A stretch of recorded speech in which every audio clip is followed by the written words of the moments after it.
Episode of the FRV podcast.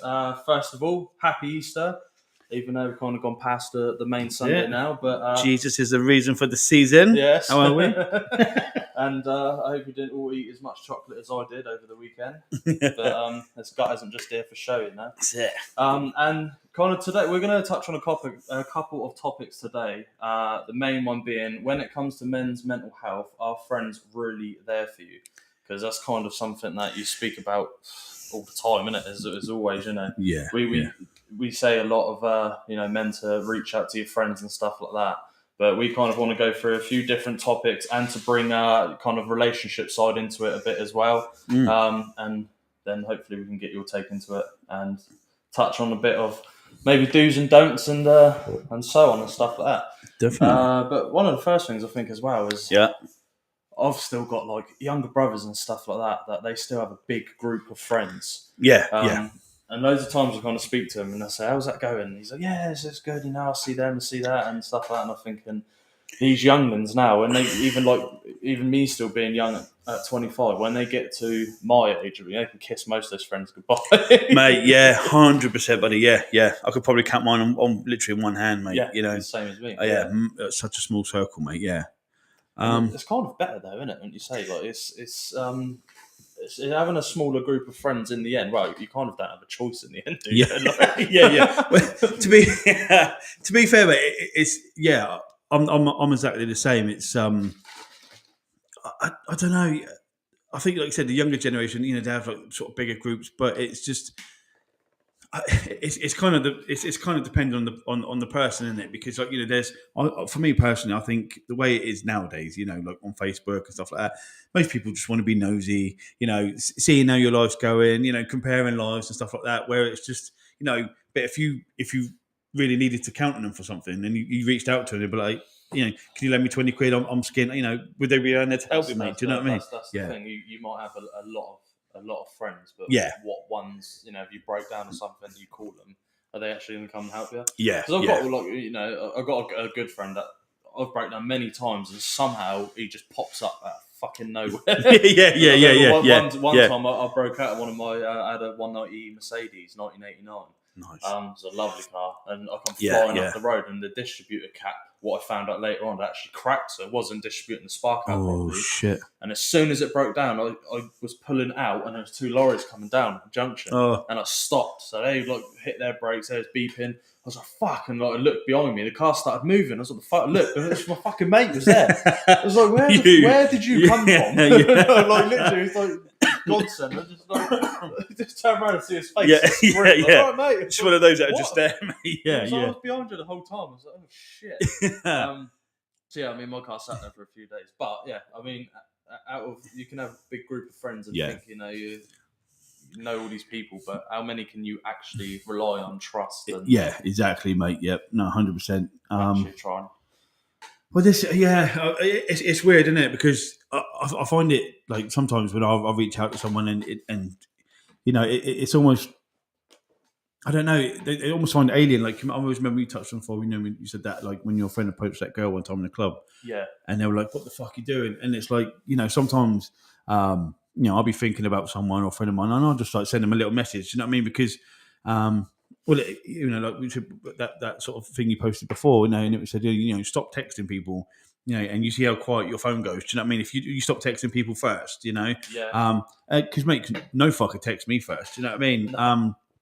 So, you know, what we're doing, and you know, and we're pushing this forward, you know, and we're trying to spread that positivity, and it's like, fuck, mate, it's never reciprocated. Like, don't get me wrong, people might reply if I'll reach out first, but yeah, like when you sort of posted that up, I was like, fuck me, mate, that couldn't be more true, you know? No, see, that's the thing as well, because I thought about posting that video. Was it a repost video? Yeah, I did on TikTok ages ago, because I tried that. After seeing that, I was like, this was a few years ago now. I tried it, and like all the friends that were kind of in my group that I hear from a lot, I realised it'd be like a couple of weeks before I'd hear anything. Yeah. So I'd message, like, well, how you doing, dude? Like, what are you doing now? Want to come out and do this, do that? And, you know, at the time, I'd say I had a strong, like, a good 6-7 geezers that I would communicate with and meet up with every weekend and stuff like that. And as soon as I stopped communicating first, that went down to about 2, 3. Yeah, If that, mainly it was only one that I'd speak to on a regular basis. But yeah, it really was. And now there's some people who I know is fucking watching this right now. That I remember messaging them first years ago. I stopped, getting hold of him first. It's been years, mate. It's been about 3.5 years. Mate, just and that was even someone I class as a really, like a brother. Yeah. And heard nothing. It's I'm exactly the same, bud. strange. Yeah. Well, everyone I grew up with, like Uncle Dino and all them boys, mate. Like I don't hear from any of them anymore. And like you said, it's been years. But like other friends that I have from other areas who I considered my best mate as well. I haven't heard from him for about 4 years, mate. So I haven't. The only person consistent in my life, friendship wise, is my mate Reese. Like I said, we were in the army together, and that boy saved my life. Do you know what I mean? And he's the only one.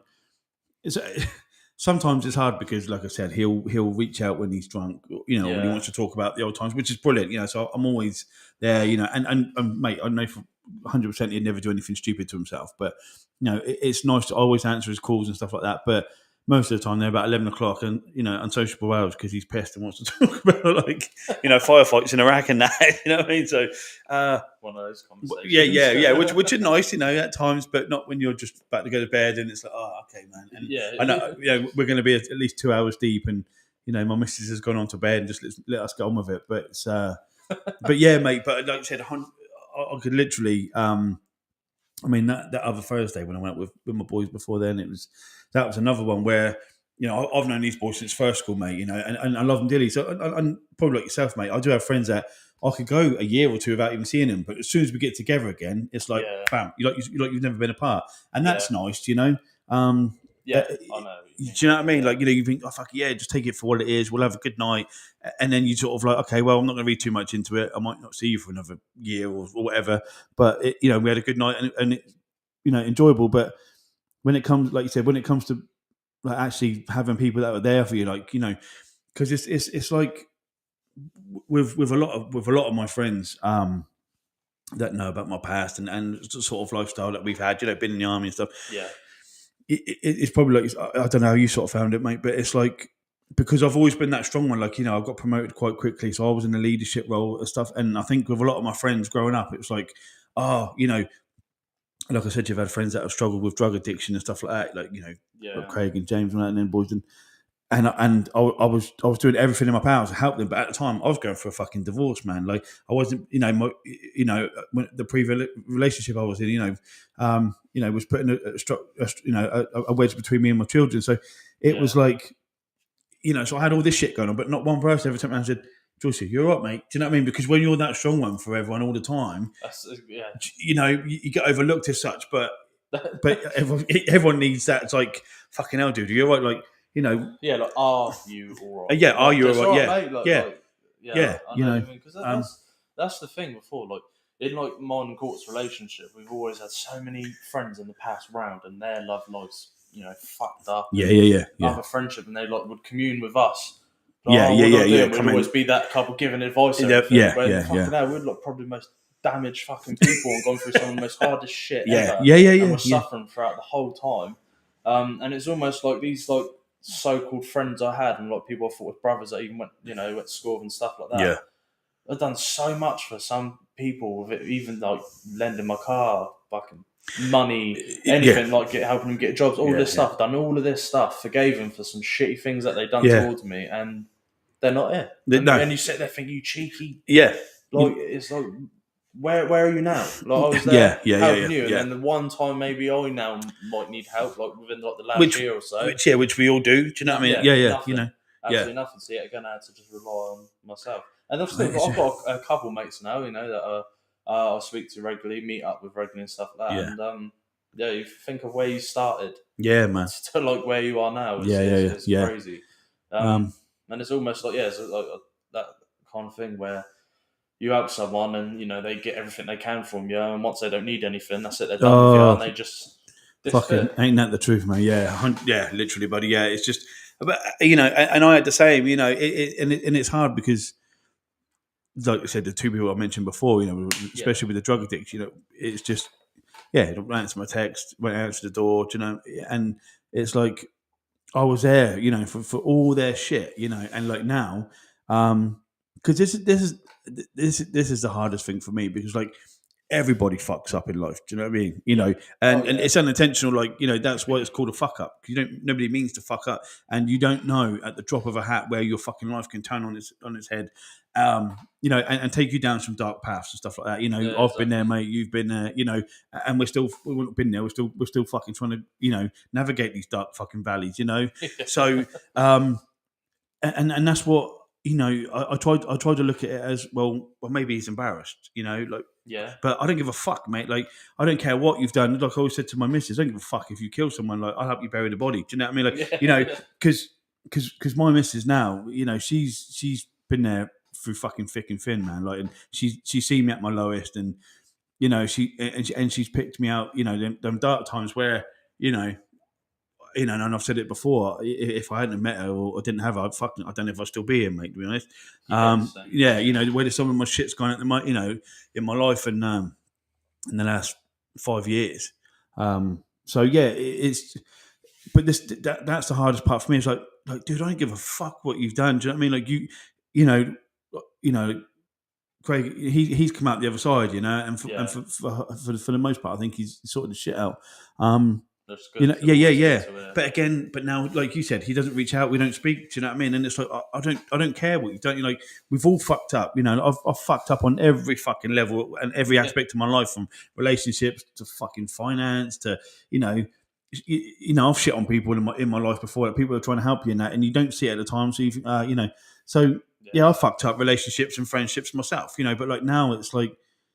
Yeah, like that shit doesn't matter. Let's just fucking move forward, man. Like I want you're my brother, and I want like I want you in my life, man. Like I don't, you know. That's the thing, because it's even like this is like quite recently. Like we even had like good mates and you know, like couple friends. You know, like couple mates and stuff like that. We've even had that in the past.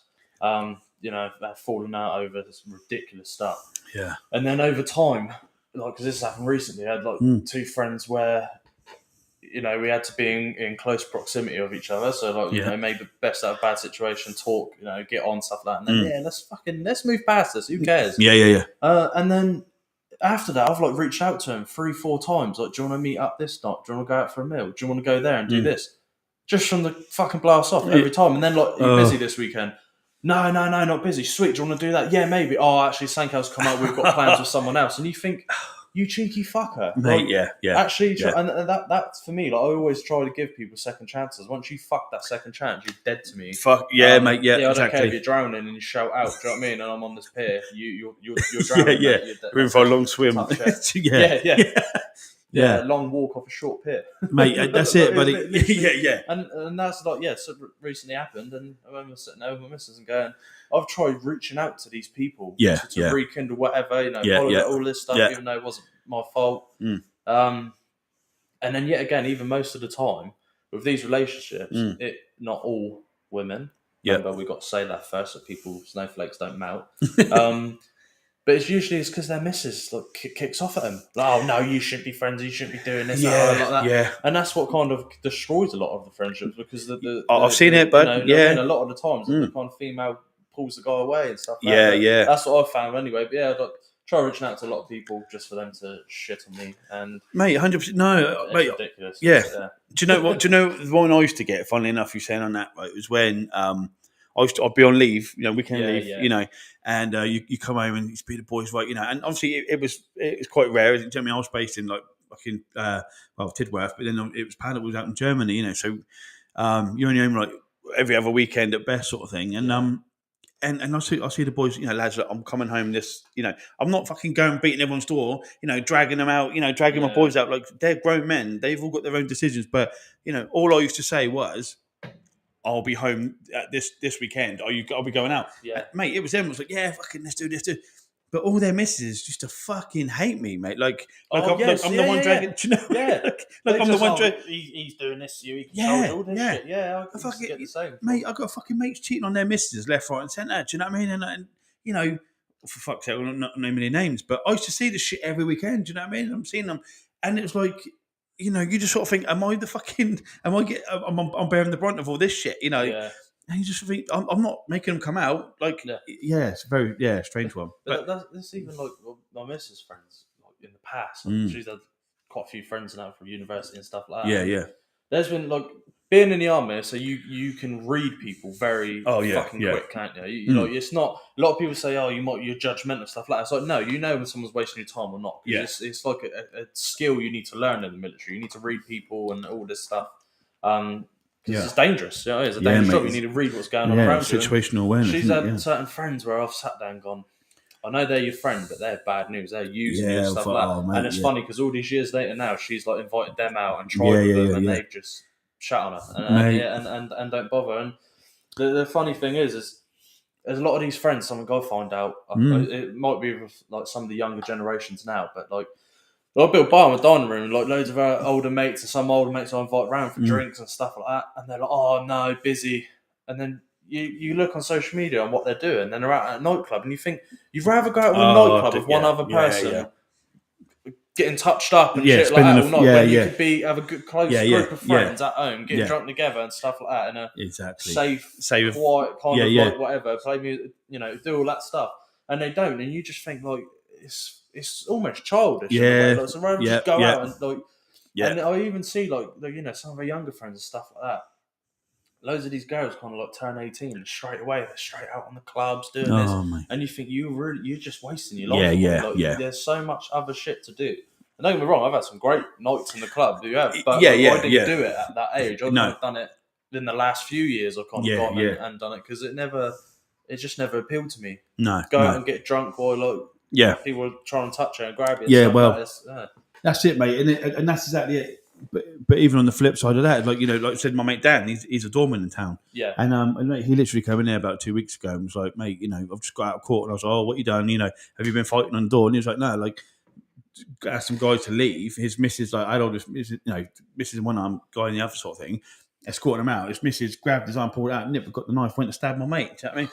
And it's just like it's just wild out in town now, man. Like everyone's stabbing, and it's just but it's like it's bad now. Like you said, it shouldn't be a case of like, oh my God, scaremongering, don't go to town. But it's just, that's just, I mean, that's all we hear about, like stabbings here, and it's just sort of think, why, like you said, when you get to our age, I've got mates that were like, oh yeah, my mate Lewis and his husband, they love hosting and stuff like that. And like I said, we went around the other Thursday, and it was lovely, like, because these are lads that I've known since I'm like 5 years old, sort of thing. And, but yeah, I think a lot of that culture came in. I suppose, it was probably a lot before COVID, but, a lot of people are slowly realising, I can get a crate of beer and a couple of bottles of vodka, for the same price that it probably cost you for one round in town. So people were more, drinking at home more, weren't they? Do you remember, like, and then obviously sort of COVID kicked in and that's just sort of like, I don't know, cemented that culture of like, let's have a few beers at home sort of thing. But But that's the thing, like, it's even like some of our older friends, like reach out. Some of mine have as well, reach out and they'll be like, "Yeah, actually, I'll have that drink now." And I'm sat like, "No, fuck off." Exactly. No way. Like even like some of my older friends, "Oh, I'll do now." And I'm like, "No." I was like, because it's funny, like loads of your friends like become single, and then that's when they reach out to you. Think, "Nah, fuck you, man." Exactly. Like no way. You didn't have time. This is the thing. Even like I've been in a relationship for the last 7 years, I've always made time for my friends, and like I know and she knows with each other. One of our friends needs help. We could be out for a meal, have plans with each other. We drop those plans to go and help our friends. Definitely, we know it's important in life. And if we both know as well, if you break up, you need those friends. Why would you sacrifice that? Because now I've got friends that only kind of will deal with me when they're single, and now they know, like when they break up, there's no point trying to reach out to me because you ain't getting help. Exactly, mate. No way. Well, that's it, and it does. It's sort of like, I don't know, the old cliche, like when you're on your way up, you don't shit on people on the way up because you never know if you need them on the way down, sort of thing. Yeah. And it is, mate. Unfortunately, that is a massive culture where, like you said, it's finding that balance, isn't it? Like, because I know, like, the term under the thumb sort of thing. But like my missus she's brilliant. She'd never begrudge me because I go out once in a blue moon.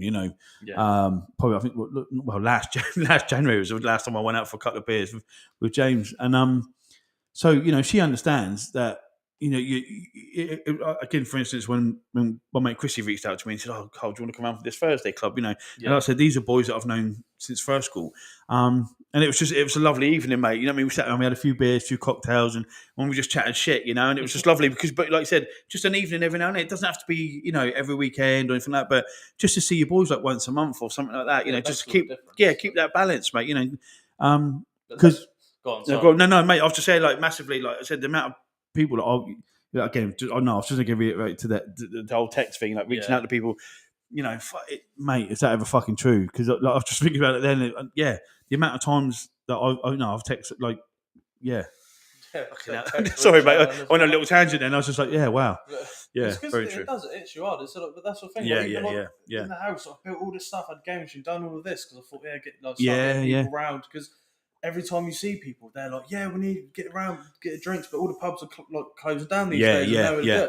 So I like to turn my dining room into an actual pub of a gaming thing. I've seen the bar and that, mate. Big speaker on the inside, stuff like that. I can't get any fuck around. You start sitting there looking at me and going, God, am I fucking... It must be me. And I've even reached out to my friends and said, like, is it me? Like, no. What the fuck then? Like, but and then they get fucking confused, like, you know, because, mate, that's a really, really good point, because I've had it before. It's exactly the same thing, and like, you know, I've had people blatantly take the piss out of you, and you know, like when you're, like you said, for that, like, you've built a bar, you reached out, so, okay, we can do more stuff together. And I've had literally people like, well, it's always fucking me texting them, always me. How are you, mate? You know, you get nothing back. How are you, bro? You know, nothing back. Do you want to go and do something? You know, and it's not like, no, let's go out for a fucking wild night out. Let's just go for beer. Let's go and have something to eat. Do you know what I mean? So it's not like, oh my God, let's go on a fucking, you know, let's go out to Amsterdam for the weekend, and you know, it's just like, mate, just sit. Are you all right? Let me know you're fucking, and you get nothing back. And then when you actually get fucking pissed off and call them out on their shit, they act all surprised, like, what the fuck? What do you mean? Like, no, don't fucking act surprised, mate, because you've mugged me off. You've made me look like a cunt. And now you're surprised I'm actually calling out your bullshit. And then they almost make you feel bad for saying something when it's like, no, I'm calling you out on your bullshit, mate. Like, fucking that, One crazy thing, though, as well, which I've been waiting to actually say it on here, because even the majority of my family don't even know. And loads of my friends don't know as well. But the last kind of 2 years, I've had like a massive bad cocaine problem. Real bad. Mate, yeah, brother, yeah. And which I've now stopped everyone. Bless you, mate. But no, it was like I was sniffing so much gear in like my workplace and stuff like that, and it got to the point where it was because I was like I was getting more friends who was doing it. You know what I mean, like druggies and stuff like that. Everyone's doing it, mate. You know what I mean? And started drinking more. So I even got like beer belly now and stuff like that. I was drinking like all the time, evenings, every weekend, and then like built a bar. Stuff like that. And well, I never knew. Yeah, it's bad, mate. It's really bad. Yeah. That's why I'm not even told. I kept it like on a download, but I was like, I was doing it on my own, all sorts. Yeah, mate. Sat there sniffing gear on my own, like how fucking sad. Mate. The worst thing about it is, like, on this topic of are your friends really there for you, mentally, socially, and all sorts, is I was having mates around who were also into drugs. Oh, mate. And kind of now that I've taken, I've completely stopped drinking. I've stopped all drugs and stuff like that. Sorted my life, and that's why we're here doing this. Yeah, fair play to you, mate. Come out the other side. Brilliant. Yeah. Those friends that stop speaking to me. Oh, mate, yeah. Or, no, I was just going to say, mate, and, you know, when, you know, they're your muckers when there's a pile of gear on the table as well. Do you know what I mean? And you're paying for it, whatever like that. But, like, at the end of the next morning or wherever, you know, when the gear's all gone and then the birds are chirping, you know, no one's put their hand in their pocket or like you said, but they've got money for a fucking taxi, but no one to put their hand in your pocket and help you out, or you know, and then, or like you said, as soon as it's gone, pop. So are they, mate. You know what I mean? It's the amount of friends now that all of a sudden don't come round. I don't hear from. It's because they know I've stopped doing it all. Then it's like now they're like, and then I'm like, wow, because they weren't mates. No, it was just fucking. He's got a bag. Let's go. It's almost like a drinking buddy. Like I know. That was it, and it's fucking... Yeah, mate. I mean, it's crazy. See, this is the thing, brother. Like I said, mate, fucking first I've heard of it. Like you said, just saying, mate. But that's it. And that takes fucking bollocks for you to say that, as well as fucking, you know, to come out the other side of it, you know, and because that shit's not a fucking overnight fix, you know. No. And I've seen it, brother.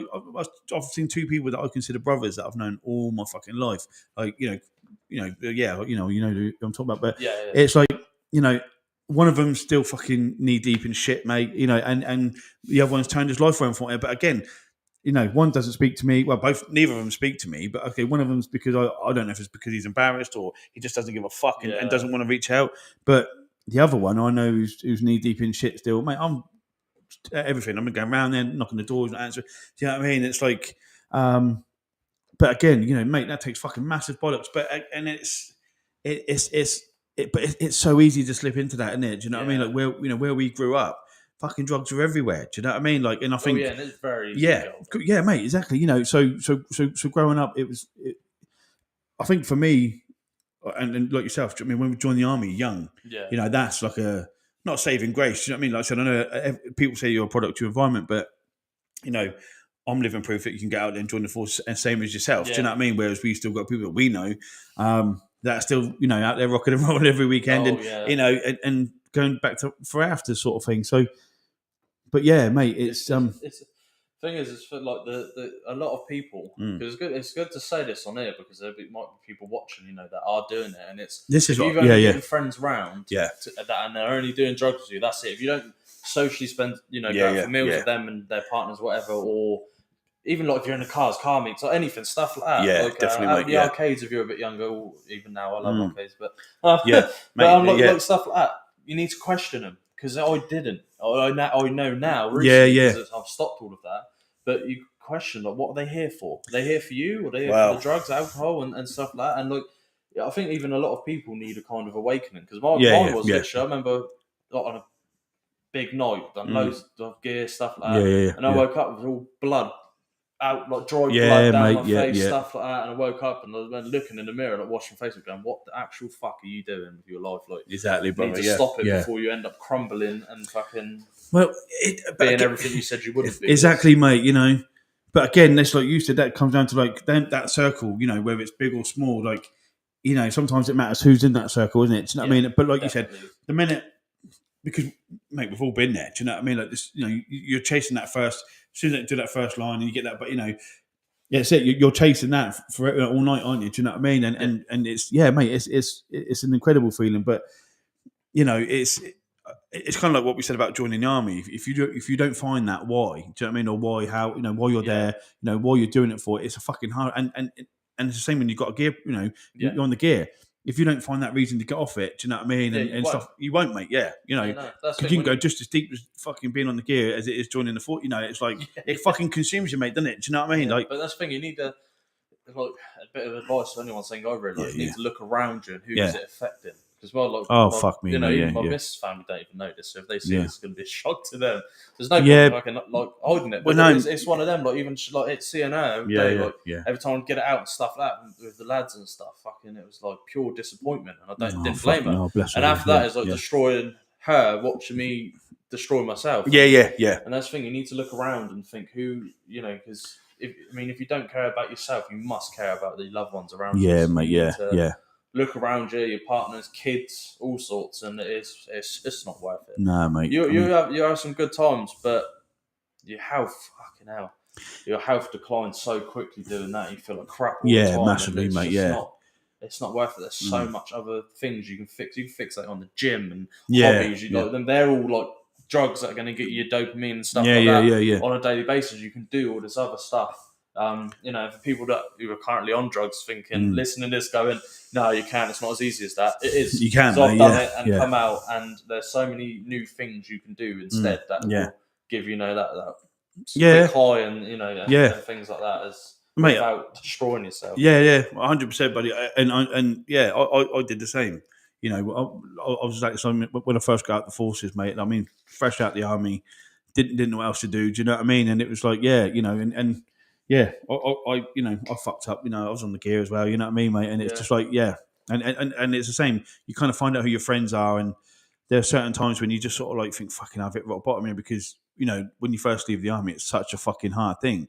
But this is what I'm saying, lads. If anyone's watching out there, and whether you've had a problem with drugs or you've still got a problem, do you know what I mean? Like, fucking send us a message, mate. Get in touch, because this is what I'm saying. Like, I have fucked up in every facet of my life previously. Do you know what I mean? Like, I was the same, buddy. Yeah, like I was on the fucking gear all the time, and and before you know it, like, but that's the thing, when you're in that environment, where you're around it all the time. Do you know what I mean? Someone's always got a bit on them, or and it's just like, and it's like I said, there's the money it costs. It's the fucking, and it's just every fucking shit that comes with it. Do you know what I mean? You're in them environments where you're dealing with little fucking, like seedy people. Do you know what I mean? Not your friends and such, but then there'll always be someone, and it's just there's no, I don't know. People, say, "Oh, coke's like a sexy drug," and that's everything. It's not, mate, because it ruins your fucking life in the end. And I've, but I did, mate. I was exactly the same, brother. Do you know what I mean? And I didn't have a fucking clue where my life was going. And the sort of the relationship that I had then, it broke down and everything. Not because of drugs. It's just over everything, and and it took sort of like getting my shit together. My mate was like, "Joyce, what the fuck are you doing?" And I was like, "Nothing." And he was like, "Right, come do your CP course, and I'll have you out in Afghanistan with me as soon as you pass." And so I was very lucky. So I took my resettlement grant from the army then.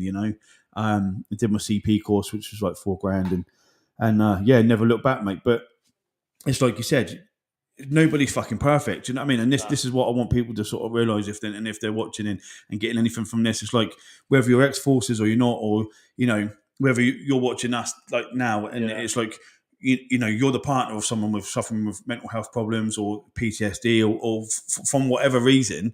Like we'd want to hear from you as well, whether you're suffering, you're female with a male partner suffering, or a male with a female. Like so, how does their behaviour, and condition affect your life, because it's.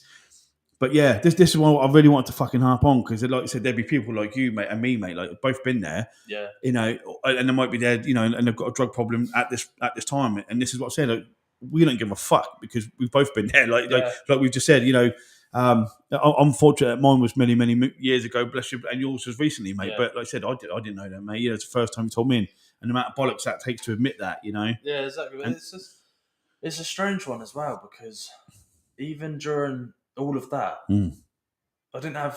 I had friends I knew would eventually, but because they didn't know too much, because like my closest friends, I kept it hidden away from more. But people that did know, not one of them said what you're doing or why don't you stop. Couldn't give a fuck. None of them, just none of them could care. So it's one of them. So like, don't wait, for your friends to try and dig you out. You have to dig yourself out of it. This is it, mate. But I'm the same boat, and even on that, like with the two main, people that I know that were fucking, deep in it. I'm talking like nearly losing fucking houses and shit because of it. Like it's almost. When I was there and I'm trying to get him out the shit, mate. Do you know what I mean? Because I went to people that I know and I'm like, don't fucking sell it to them. Do you know what I mean? Like, but people do. Do you know what I mean? Because there's no honor amongst thieves. Do you know what I mean? And, for one, so people were, and obviously they were getting it from somewhere. But at the same time, it was like, I don't know, mate. It's almost like they've got a fucking attitude with me, because when I'm trying to cook, go on, mate. It was like when I'm trying to help them and get them out the shit. Is it plugged in? Oh yeah. Sorry, guys. 2 seconds for just having a little problem with the. No, you're right, mate. But yeah, it was like, again, I don't know if it's like you said, it's the embarrassment of, what they were going through, like, or what they were going through, and me trying to get them out of it, or or like you said, or just I don't know, mate. It was all because I was calling them out and telling them some home truths that probably they didn't want to know or hear at the time. Yeah, if you're not there to have a good time with them. Exactly. So then it's like, oh no, fuck you. Like, he's telling me what to do, blah, blah. I'm like, no, I'm trying to save your life, you fucking clown, and that's for me why it's like, I don't know. Like, I like to have friends like probably like yourself that are around you that if you're being a cunt, they'll call you a cunt. Do you know what I mean? If you're being a prick, and it's not from the people that like know me as, Joyce, he's a boxer and that. If I call him a cunt, he's going to knock me out. It's like, no, mate. Like if it's, you're coming from a place of love and I know that's where it's coming from, call me a cunt. And if I'm being one, then and that's why I want that's call me out on it. I've got I won't say his name. No. I know, but he knows he might be watching. He's got the same colour hair as you. No, I know that. Like, I respect him so much because he always calls me out on everything. Yeah, he's like, I don't really, even like clothes things. I don't really like the look of that. You could have done that a bit different. And some people do see it as disrespect, but I see it as fucking you're right. Thanks criticism. for that. Constructive criticism. Yeah. Some goes, I think doing that's a bit stupid. I'm like, oh, yeah, you're fucking right. Like it's the that's what I love that, and he knows that. So it's one of them. He knows he say, mate, what the fuck you doing? That's stupid of you to do that. I'm like, fuck, you're right. Like, you need someone. You do need that. If you've got someone around you going, oh yeah, you got a yes man, or fucking, you're just going to keep getting deeper and deeper. And whereas, like you said, if you've got someone who's going, look, mate, you're being a fucking dick, sort your life out. Yeah, you're like, all right, cool. Do you know what I mean? Yeah, it benefits you. Benefits you because you've told them, you've got it off your chest, and then the other can work on it and fix it. Because that's why a lot of people get pissed off with me, Mrs. friends or old friends like that. It's like, I just don't sugarcoat anything. It's I'm going to do that because I don't care. And I'll sit there and go, I think you're fucking stupid for doing that. Yeah. I'm not saying it'd be horrible. It's being honest because that's how, treat people how you want to be treated. I'm honest with everyone and stuff like that. And if I think something's bad, I'll tell you. If I think it's good, I'll tell you and stuff like that. And I think there's not a lot of us left, is there, that really likes to see our friends do good. When you see your friend doing good, you sit there and smile like, that's God, mate. Good to see. I spoke to a mate of mine yesterday now. And like, he's on his third kid now, and I'm just like, same age with me, and I'm sat there watching him. I'm like, mate, this is great. It's good to see. It's someone to grow up in school and stuff like that. He's got like his own little family going on and stuff like that, and it's fucking amazing. It's so good to see people doing well in life. Dedicated family man and that. Stuff like that. And getting on to businesses, actually, which quite a good one. It's one I actually wrote down in our notes. Because I found this out through like past businesses and stuff like that, and I bet you have as well. Especially when I set up like my first one with detailing business. I remember. Loads of other side hustles doing up to like the clothing one now and stuff like that. Did you find that your friends ever supported you? Oh no, not one, mate. Not one. Mate. It's a crazy concept. Like, but that's, do you know what? This is another thing in society now, mate, where it's fucking rife now. Do you know what I mean? It's like, mate, you 100% hit the nail on the head. Like, it's like the old saying. Like, I remember, for instance, when I first started tattooing, and there's an old saying that they want to see you do well, just not better than them. You know, and I remember when I first started tattooing, and I was shit. You know, of course I didn't know anything. Like, no one just picks up a tattoo machine and is amazing with it. But I remember after a couple of weeks, a few weeks, it's like, actually, I'm all right at this, and I was putting and I remember like Steve used to give me a few. He used to sort of like being a bit snipey about it, sort of thing. And but yeah, mate, all my life, I've never had. And then it's like, I was looking on, TikTok today, and then you see people fucking lifting a big weight, or a woman lifting. I'm like, fucking respect. Do you know what I mean? Because I know how hard it is.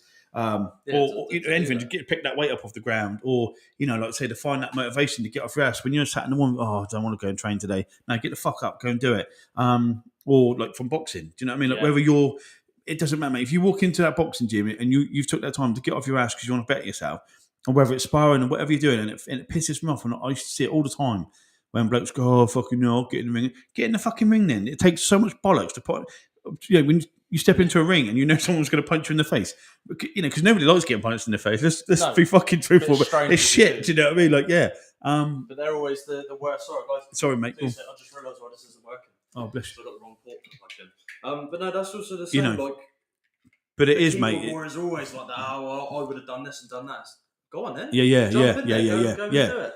But again, it's like we sort of said before, when people are down and it's like, I appreciate that it takes finances and it takes money to start up. But like you said, there's so many ways of starting small, and you purchase, like you said, or do a painting, or just do something. If you've got something around the house, or just sell some unwanted shit, and with that money, then like you said, you buy a little bit more stock, sell that, and build up that. So there's ways and means of doing it, and that's why I respect, mate. Like I said to you, I've always respected you because you've always been on the same sort of path as me. You ex-forces, when you're passionate about something, and you want to better yourself, and we both come from the same area. I've known your mum before you were even born, and Uncle Dino, and that. So I've known your family since we were babies, and so so when I see someone doing well, that's what like I said, I've had nothing but what's the word, like fucking hell. Pursuing dreams. Yeah, but but I've always been vocal and bigging you up now. Do you know what I mean? And because I am proud of you. Do you know what I mean? And I'm, or anyone that's getting out there and getting off their ass. Do you know what I mean? But particularly like me and you over the years of, we've our past. Why should we do this? We've always on about doing certain things in here, haven't we? Yeah. But the time was never right. So, the fact that we've within like a week of even mentioning it. We've started a podcast. Yeah, you know what I mean? Like, but do you know, the funny thing is like, because I spoke with friends about this and stuff like that as well. Because like we find something with 100% get it done. Is if it's a military mentality, I don't know, but I'd say it's maybe of just certain personalities are like that. Yeah. But I've had like friends take the piss out of me for it. Or people just like I've asked closer mates of mine, why? What, do they not like me or something? You know, like other groups and past friends, and they're like, no, they just can't think it's funny that, you know, you just you go full ahead with every idea you have. I'm like, yeah, well, some of them are fucking successful. Yeah, and making me money. Like, exactly, mate. Like, yeah. You know what I mean? And it's funny, like, doing this stuff now, because there's loads of people that laughed about this, going, I don't think everybody had to do that. And like, fucking mate, we're here doing it. Yeah. And I think a lot of people out there just jealous because they wish they had the mentality to fucking actually get off their ass and get shit done, and they don't. But it is, mate, you know, and I do have a very few select people. It's like, you know, when I pop in and see the boys every now and then that, you know, I grew up with and we'll have a drink. And when they've had a few beers, you know, they're all trying to say, oh, fucking hell, mate, do you know what I mean? Fair play, you joined the army. You know, and they are quite, you know, they're a bit proud of you, you know, but it only comes out when they've had a few beers. But yeah, you know, because they always say, like, well, I'm not fucking Lord Sugar, but, you know, they you know, you're like me, mate, you know, and they do say, you know, surround yourself with people that are better than you, you know, and all on the same path or whatever. And I do have a few friends that are like that, you know. I look up to them, and it's like you're one of them where it's just like we're both like driven, you know. And I don't think it is just like we touched on before, but when you're in the army, it's like you said, you know, you've got half a ton of fucking kit and equipment that needs to be from A to B.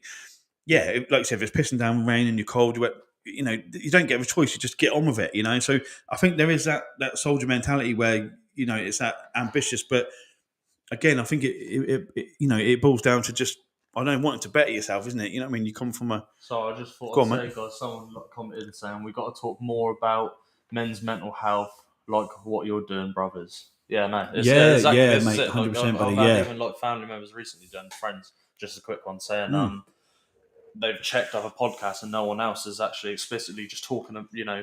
Like we all talk and debate about other subjects, but you know, men's mental health is the core kind of. It's why we're here. It'll always be the core thing, and we're all 100%. But no, thanks for noticing, mate. Buddy. Yeah, no, I appreciate that, mate. No, and it is, you know, it's just, it's so important, and that's what, like, I wanted to touch on before. You know, when we sort of said it's, you know, if there's you know, people's partners are out there, because we always say, you know, we always hurt the ones closest to us, don't we? Or they bear the brunt of it, you know. And whether it's with, you know, it's you that's being taken care of, or you taking care of your partner, you know, if, you know, when they're having a bad day or the shit, you know, you've got to pick them up, or it's our partners that sort of, you know, bear the brunt. And my missus, bless her, she's a fucking angel, mate. And she knows how to, you know, pick me up, and you know, and she has done, you know. And I don't think, like I said, I'll make no comments about it. I think if I didn't have her, I don't know, my life would be either very fucking different, you know, or I wouldn't be here now. So it would be interesting, guys, if anyone is, you know, would love to comment in and just let us know how, you know, you or yourself, you know, or your partners, you know, how it affects them, you know, all your relationships and stuff like that, because it is a strain. Like I know I'm no fucking angel to live with, man. Like, my missus deserves a fucking medal for putting up with me sometimes, you know. And you know, I'm not a cheater, I'm not a drinker, I'm not out there partying anything like that. But I just think, like, you know, God bless her. You know, when, you know, like I said, with all my stuff with my children, you know, from a previous relationship, a previous partner, you know, it was just who, funnily enough, incidentally, I've had the police called on me twice this week. I've heard this. Funnily enough, because I didn't mention her name, but apparently didn't like what I was saying. So, you know, I think it's more of that, doesn't like that I'm having my say now after all these years. So all the shit that, you know, has been spread about myself, you know, and we've, like I said, this is no way for me to have a slang match with my previous partners or anything like that, but to have a platform now where I can actually speak about it and have my say, you know, and there'd be a possibility of all the shit that she's been spreading about me. And to be fair, when the police came around, they even said, you haven't done anything wrong, you know, under the freedom of speech, you can say what you want, you know. And it's like, well, that's fine. So why are you here? You know what I mean? And I mean, because, you know, how, you know, I mean, I'll tell you why. It's because I dared on Easter Sunday to take some Easter eggs round, for my children, and so that, how dare you? How dare I? I know I'm such a bad, so you're giving your kids gifts and I know, looking after them. You're not allowed to do that. I know it's terrible. Days, I know. I do feel bad for it. I must admit. But so so I mean this twice. One was at 1:30 in the morning for some random.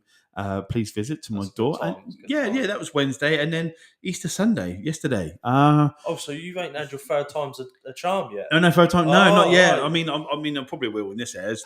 So because I dared to take some chocolate eggs round to my not petrol bombs. It was chocolate eggs, and So but a guy, it's and again, guys, if you've ever lived with a narcissist, you know what I mean, or and it's affected you in any way, please drop us an email, and or drop us a DM or comment, guys. Please do, because it's we'd love to hear that, and that's a topic we want to do a whole thing on, because it's that can affect anyone's mental health as much as because it's just it's constant emotional and damage, isn't it? So and it's just so.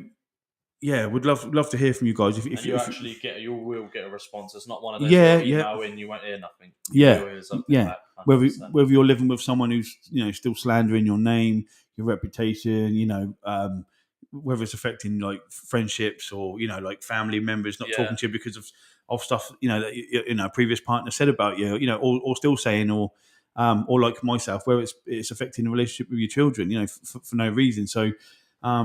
It all comes around full circle, guys. So please do get in contact with us, and we'd love to hear from you. But and a lot of people wonder why men go bad sometimes, mate. Well, this is it, buddy. But, circling back to businesses and sorry, and mate. stuff but no, I wanted to get out there, guys, if you are, because I've done this, I've first submitted my hands. I thought this way, and I think differently now, and you might be the same. But it's mate.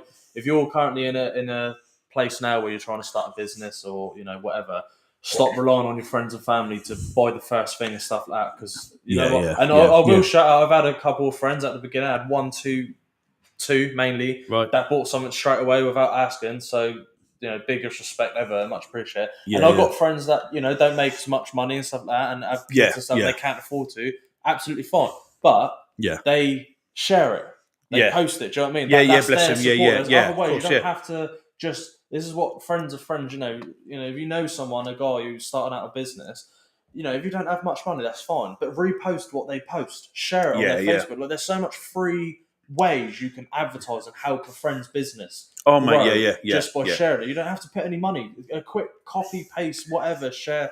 Copy paste, a bit old terms now. It's still cut, copy, paste. Get a spirograph and but smoke signals. Yes, smoke signals. But no, there's so many free ways, and the fact that even like when I was doing it, because I kept thinking, why my friends and that and stuff like that. Your friends and your family are not your target audience. Strangers are. The strangers in the world are the ones that are going to support you. So take my advice. Take our advice. Get out to the strangers, because you do not rely on your friends and family, because they. Sorry, but they just don't. They don't support you. They really don't. And just one on that as well. Like you said, stop procrastinating. There's never a right time, is there, to go? Just fucking go. Do you know what I mean? Don't wait till I'm going to lose a bit of weight, or I want to do this. Just mate, if you've got an idea or a dream or something, mate, start now, because if you don't, some motherfucker might beat you to the post, or even there's a million sort of t-shirt brands out there, and stuff like that. But it's hard. Like what I said about when I was doing the writing and stuff like that. It's just I was like, I won't write that. I won't put that down. It's stupid. Do you know what I mean? Because and you kind of beat yourself up, but but you never know. Like they say, you could be writing the next person's favorite book of all time. So if you've got an idea, whether you want to be an author or you want to start a t-shirt brand, guys, you can get onto us. I'll, give you suppliers, names, and all sorts. Just do it. Go for it. Because again, it all comes back to like your mental health. Do you know what I mean? If you've got an idea, or you want to, as a release, you want to start something, just go for it. Do it. Yeah, there's no point waiting around. No, there's never a good time. Life is not going to wait around. Never, mate. Yeah, life's short. Definitely. But it's one of those sad realizations I had. It's like the things where people could just share your ideas and stuff like that to support you, and there's so many people I know that even now, right now, don't do it, and you think, like, and I know 100% that in the past they've reached out to me and I've jumped straight on it. Like, yeah, you could do this, you could do that. This Yeah. Here's a logo design app you can use to create a logo. I've used that and stuff like that, and I've not had that in return. So best advice I've ever taught myself is do not rely on your friends and family to support your business, because they won't. It's the strangers out there that are your audience, and they're the ones that are going to be your new family in the end buying off you. Because I don't know why that is. Mate, I've experienced it. Or for me, on the flip side, it was like, well, I mean, it's different for me being a tattoo artist, but everyone, the amount of people I had to come out and go, oh yeah, can you do me a tattoo for cheap? And that, because I haven't seen you for 10 years, mate, and you're going to come out of the woodwork because you want a cheap tattoo. I get that, because what I mean, and friends and family, fuck me, they support you, and stuff like that. Oh, God bless him. I've got a friend of mine, and I love him dearly, but fuck, he's like, I've got 100 quid. What can you do? It's like, this ain't a fucking bargain. It's not fucking Amazon, mate. You're not bidding on or eBay. It's like, I'm a tattoo artist, mate. Do you know what I mean? Like, what can I do? It's like, oh well, I was thinking more. What is that? It's rain. I was like, what? Oh no! I thought someone else had bubble wrap. But that's one thing that I've had on the flip side of that is, like you said, they won't share my page or they won't big me up or anything like that. But they would come to me for a cheap, if they want a cheap tattoo or mates rate straight away. But that's some of the struggles I had. It's like, if you're throwing any free products, like, I'll take one, I'll promote it for you. And you think, oh my god, why don't you fucking buy one first, you gimp? Put it on, take a photo, go. Mate, like your jumper, like this, tattoos, stuff like that. Like, I posted stuff like that. They don't. No. They want it free, and then they'll do it. No, buy something, then do a video about it, share it out, and then maybe go, I'm sharing this for you. Exactly, yeah. People like us doing this might go, oh, mate, I'll chuck you 20% off on this next one, mate, and here's this for free. Yeah, exactly.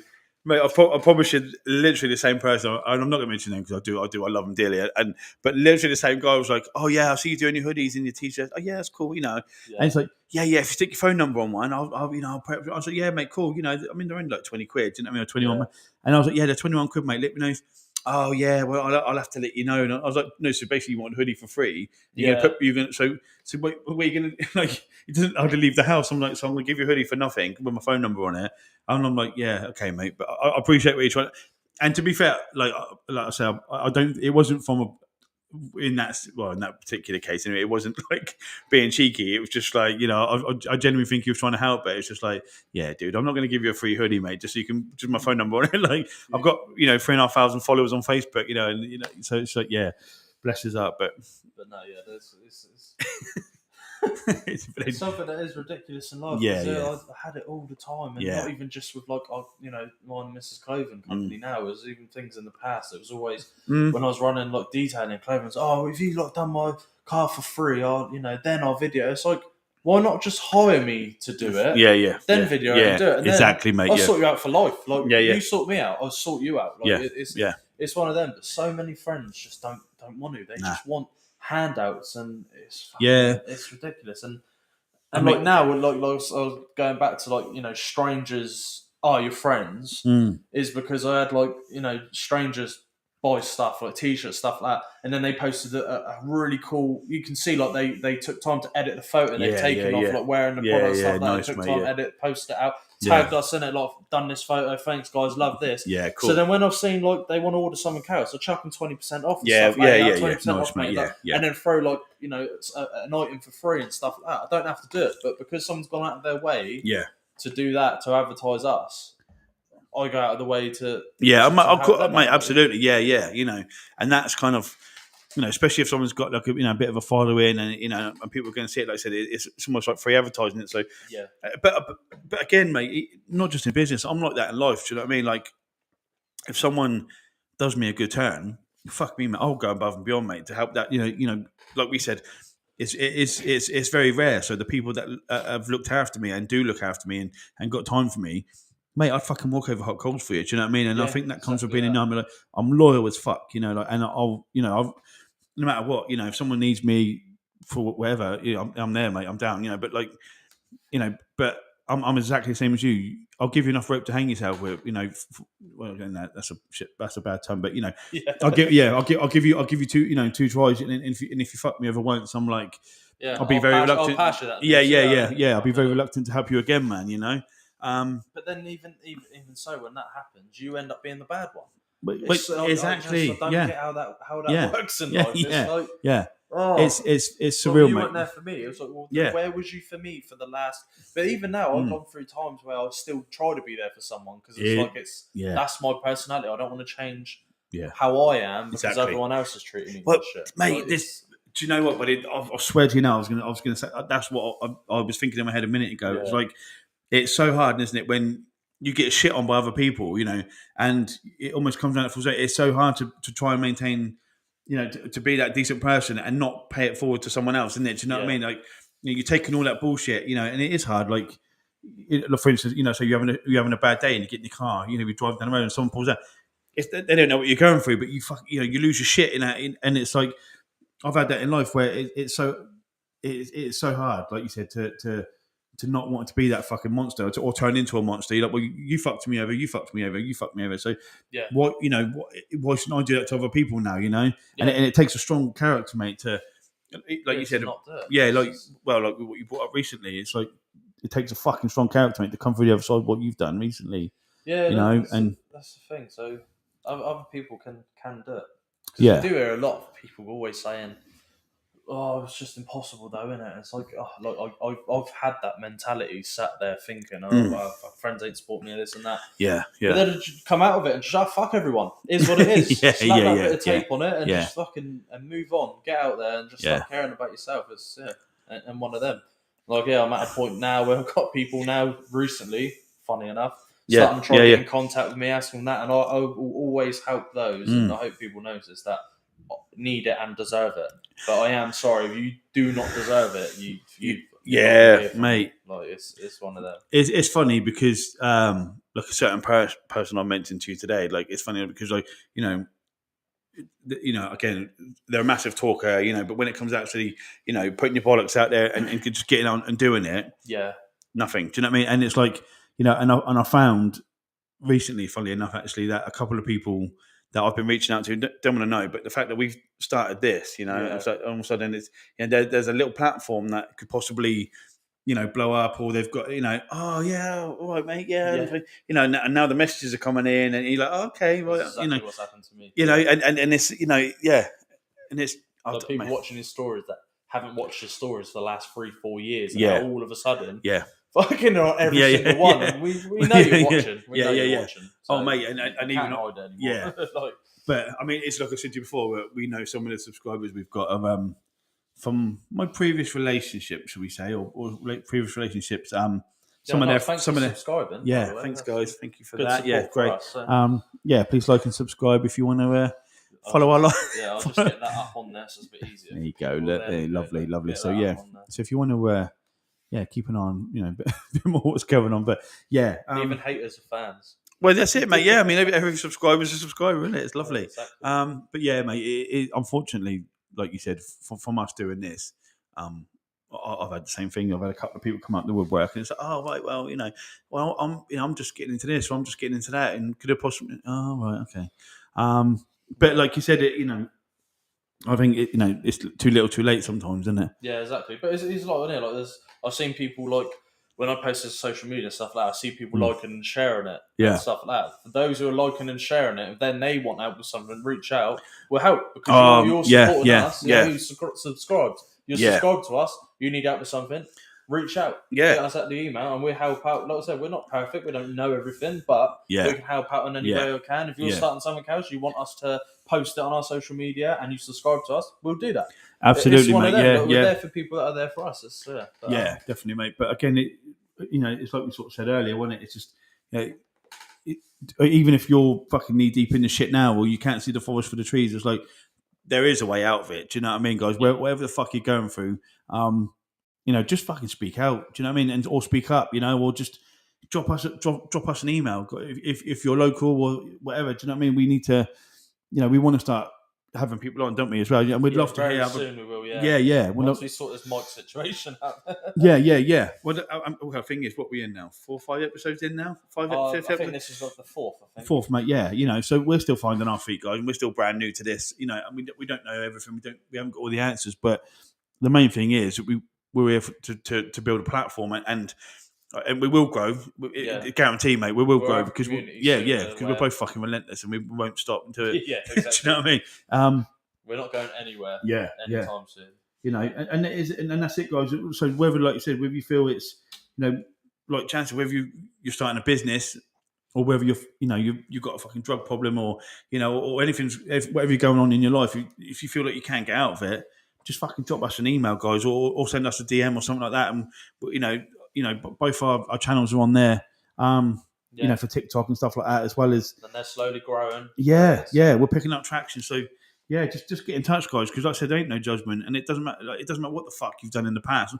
The past is the past, and we, I'll have nights where I'll be sitting there, and certain things from Iraq or Afghan will pop up. Do you know what I mean? And I have to fucking get up, or I'll pick my phone up, just take my mind off it, or something like that. So exactly. While I can sit here and go, the past is the past, and it's not easy to shut it off, but there's ways of finding means, like we said about before, with hobbies or fitness, whatever it is, or yoga, meditation, whatever works for you. Again, guys, give us a shout. Let us know what you're doing and how you're coping with it, or and or maintaining a balance, or even if you're not, fucking let us know. And do you know what I mean? Names won't be shared out on it. Oh, never. Say anyone's names out loud, so you don't need to worry about no that. judgment. We don't give a fuck. We just said we've both fucked up more times, So there's no judgment. Nobody's perfect. No, exactly. And if you think you are perfect, get over yourself. Get over. But the majority of people say, I'm a 10 out of 10. You're fucking not. You're not though. Yeah. And the first one of many to be advertised on it soon.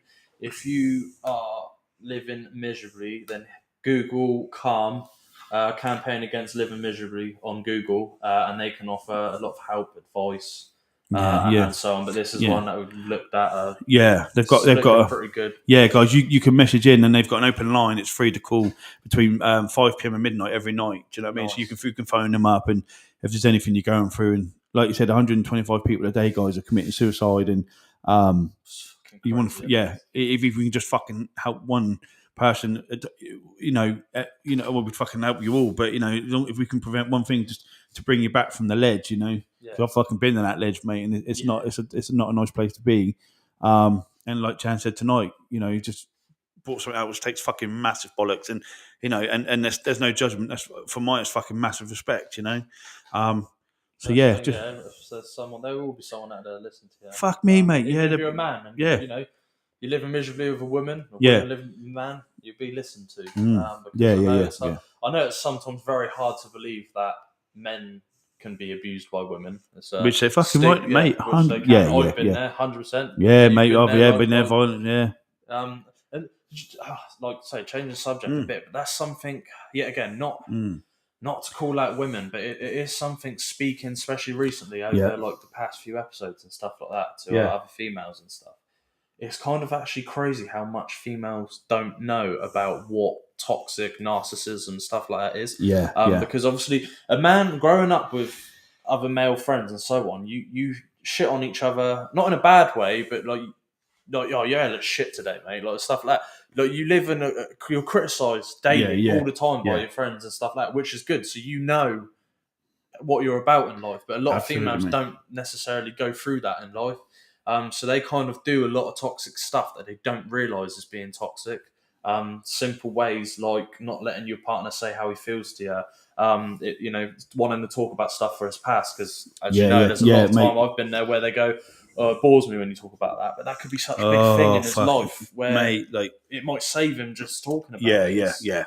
But that mate, those exact words were said to me many times by in a former relationship, that was such a massive 16 years of my life, and it was my life, and then obviously from the military to close protection as well. So I was still doing private security in Afghanistan, Iraq.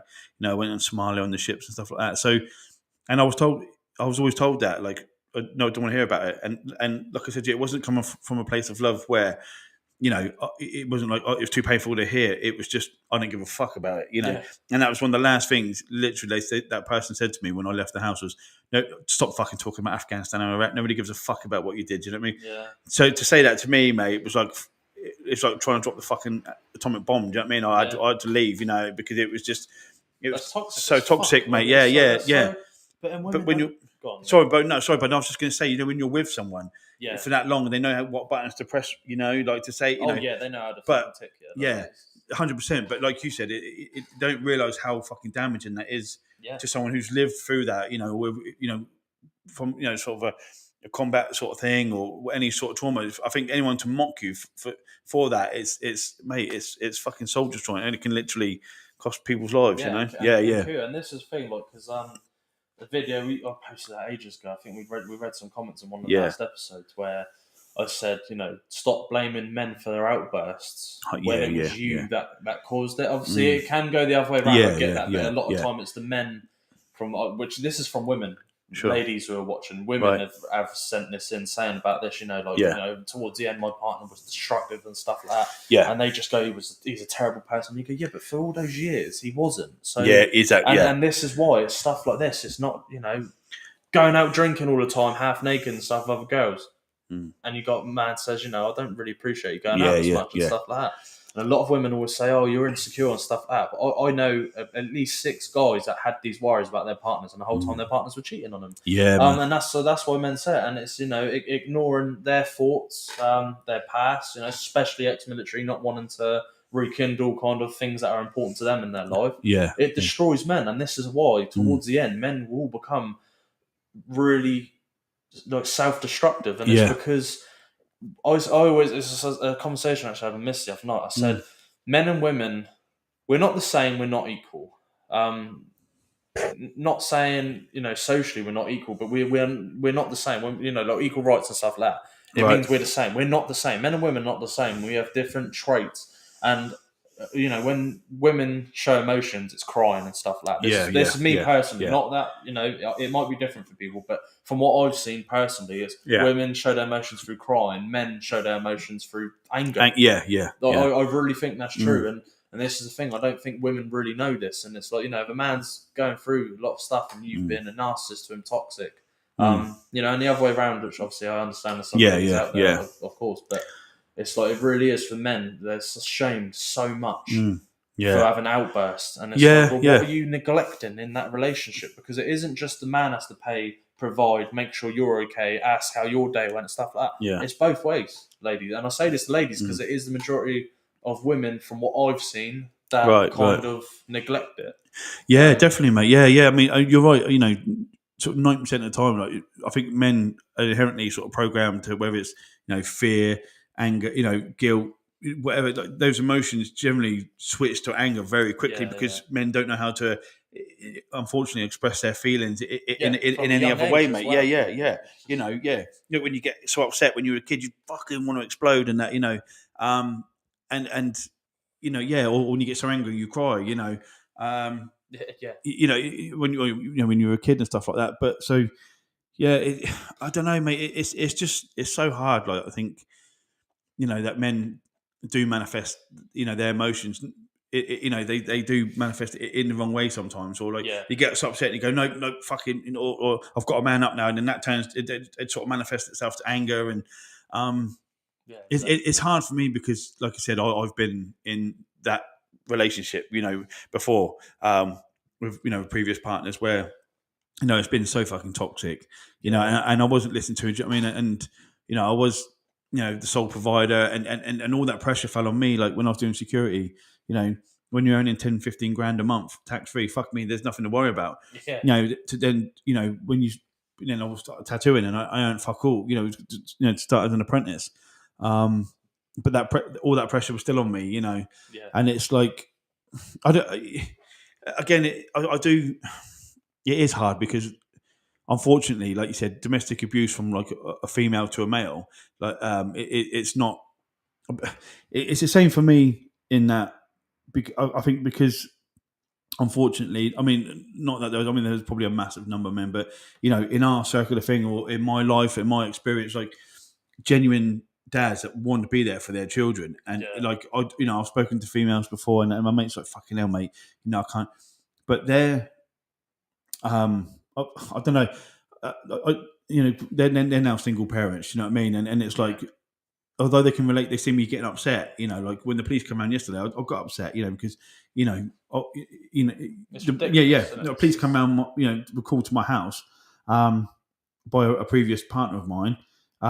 Because they didn't like what they heard on here. Well, but you're the reason why I'm saying these words. You know what I mean? Like, so yeah, I find it an odd concept. But again, it took a little minute for me. It was 2 male police officers, and then, but to see, like, they were quite surprised to see a lad my size, and I broke down, started crying, because I haven't got a relationship with, unfortunately I'm being kept.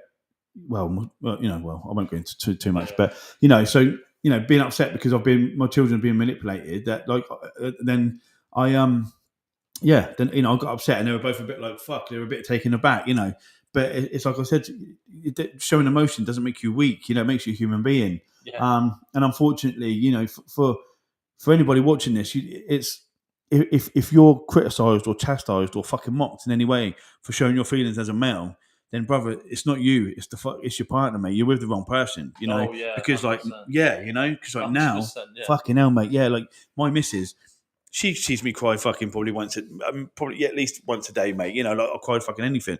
And it's like, so I wear my emotions on my sleeve, my heart on my sleeve. But she also knows that, we watched that sort of that Jeffrey Dahmer thing, and my missus says it's a bit weird that you've probably killed more people than Jeffrey Dahmer. Obviously, in Iraq and in a legal way, guys. You know what I mean? That was my job there, not willy nilly, but and I was like, well, yeah, it's strange, but obviously completely out of context. But so she knows as a man what I'm capable of, but at the same time, I'm like, I'll fucking cry, I'll wash up, I'll put the Hoover around, it doesn't, I think. In 2023, it's so weird. It's not that right. Your woman stands behind, she cooks your dinner now. She does the washing, cooking, and cleaning the house. Like, it doesn't work like that anymore, guys. You chip in, and I think every relationship's different, every household's different. So we can't speak for every man in the country, like you said, and how it should be. But some people might like that, which is fine. But it's bad when people expect it. Yeah, I remember even like.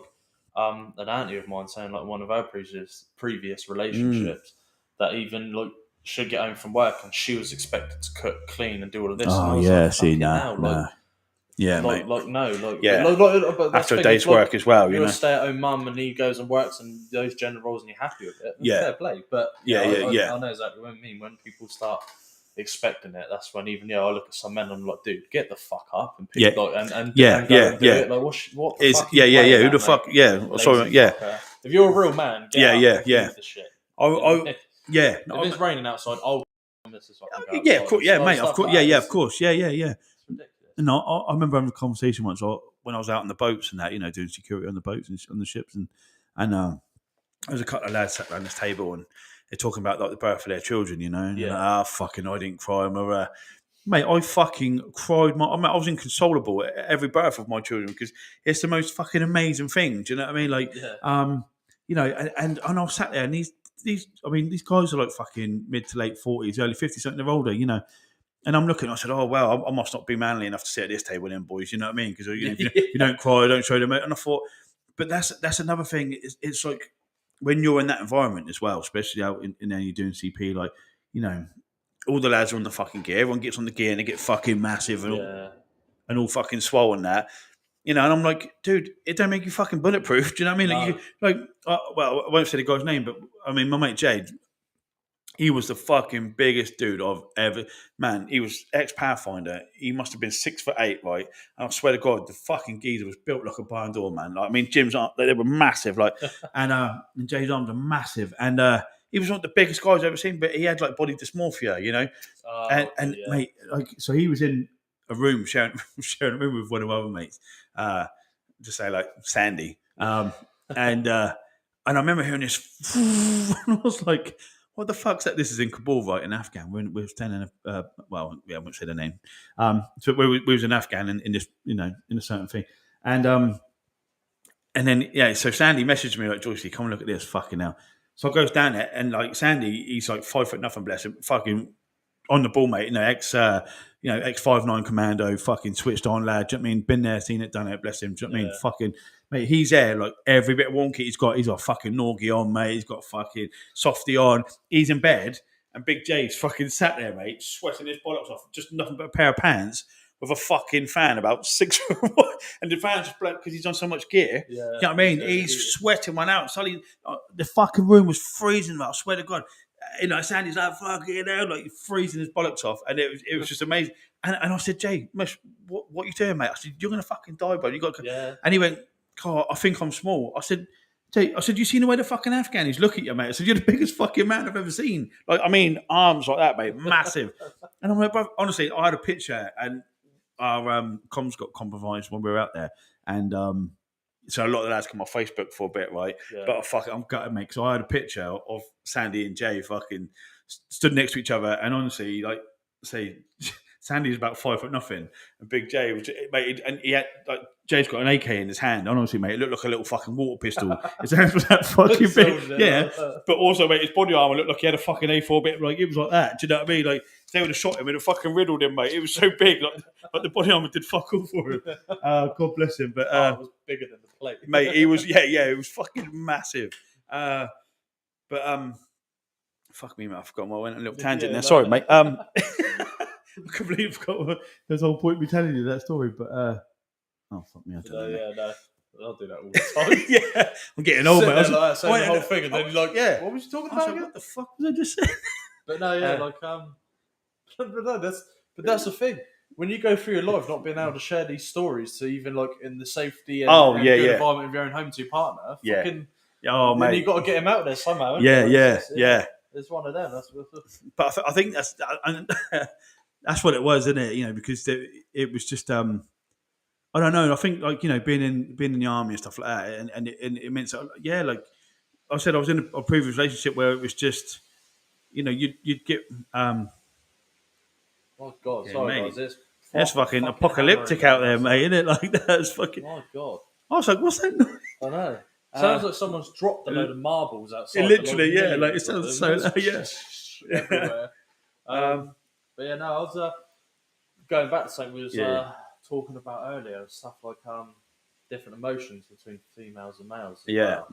It's like we was going into like men show a bit of violence and stuff like that. But emotionally on the emotional side, just speak to each other, ask each other, question each other on anything and everything. And you'd be surprised on how much difference it really. Oh man! It really makes. Yeah. And look, a big difference as well is because from comments before, a lot of women have kind of gone into, you just look like you hate women, and I personally I get it all the time on my social media all the time. Women always going, you just seem like you hate women and stuff like that. I mean, I'm with a woman. I've been for 7 years. It'd be a bit strange if I hate her.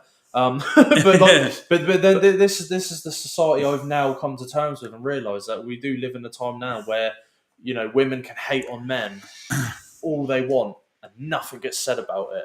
And as soon as a man gets up and stands up for himself, we're misogynists and a lot of women go, oh no, you're being hateful towards us. It's not that at all. It's just women can openly go out there and say men ain't shit and stuff like that, and it's okay. But I see it all the time. Men go, wow, women ain't shit. And women straight away, like, what do you mean all women? Oh, what, so you just hate women then? And you think, like, fucking hell, like, are you serious? I mean, yeah, this is it, mate, isn't it? I mean, but that's sort of social media now, and it's like, like we said, when we talked, we touched on sort of transgender side of things before, every opinion you've got, someone's going to oppose it just as passionately. And it's hard, isn't it? Because people don't know what you've been through. Do you know what I mean? So you could have had something happen in your life that was caused by a woman, a previous relationship or been cheated on or something like that. So without knowing it or subconsciously, you may have like a slightly sort of jaded opinion of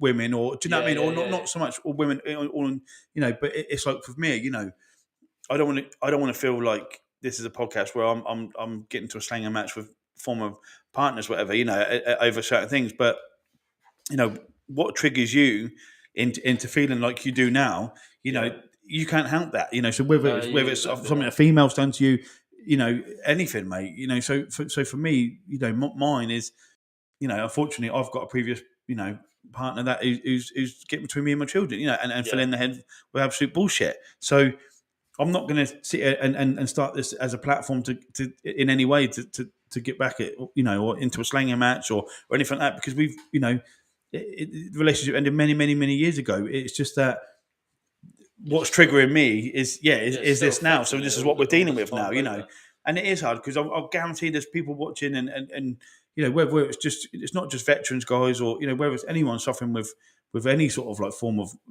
mental health issues or problems or diagnosed conditions or trauma related or combat related, just fucking guys, reach out and let us know, because it's everyone's got a trigger. So I think it's unfair when people say that to you, like, oh, you hate women, but you might have certain views, this is like I said to you, I could use that analogy today where it was, I had the police called on me yesterday because I took some Easter eggs around to my tree. It wasn't anything to do with the fact that it was anything that was said on the podcast, because no names were mentioned. It was to do with the fact that I dared show up, and so so it was Hell, mate, I'm not fucking. I don't know what's wrong with me today. My fucking breaking. But no, it's weird in the fact that I a bit of a bold statement, but I really do believe that a lot of women abuse that power because they know that a majority of women are always believed over men. So a lot of women do lie, because society believes in, and stuff like that. Like I mean, the thing we said the other day, where the women beat herself up with a hammer. Yeah. But these guys are put in prison and all sorts. They're on the sex offenders list, stuff like that, because straight away, without evidence, she was just believed. And now it's come out, and I've seen a strong 30 cases in the last 4 years of loads of these women. No, she falsely said that he raped her. That's And what the crazy thing is these guys are now on like the sex offenders list, stuff like that. They stay there for life, if not a long time. And all these women that do these things get away with it. And I've said this online, and do you know what women comment? They go, yeah, but there are men out there that do this. I'm like, okay, but what about the women that lie? They need to be held accountable for it. Well, this is like it from my side of things. Mate, and it really does. I think that's so unfair because it's like you said, no matter, like, even if that accusation does get thrown around and it's false, even if the man's proven innocent, that shit, mate, will stick with you for life, mate. Because you're on a sex offenders register, you're this and that shit. You won't be able to get a job. That will fucking. And funnily enough, I had a couple come in there yesterday, and I think it was someone they knew, like their son had exactly the same thing, had an accusation, and it turned out to obviously be proven to be false. But he's still thinking he's on the register, mate, and that's his life kind of fucked, And I think the implications of like,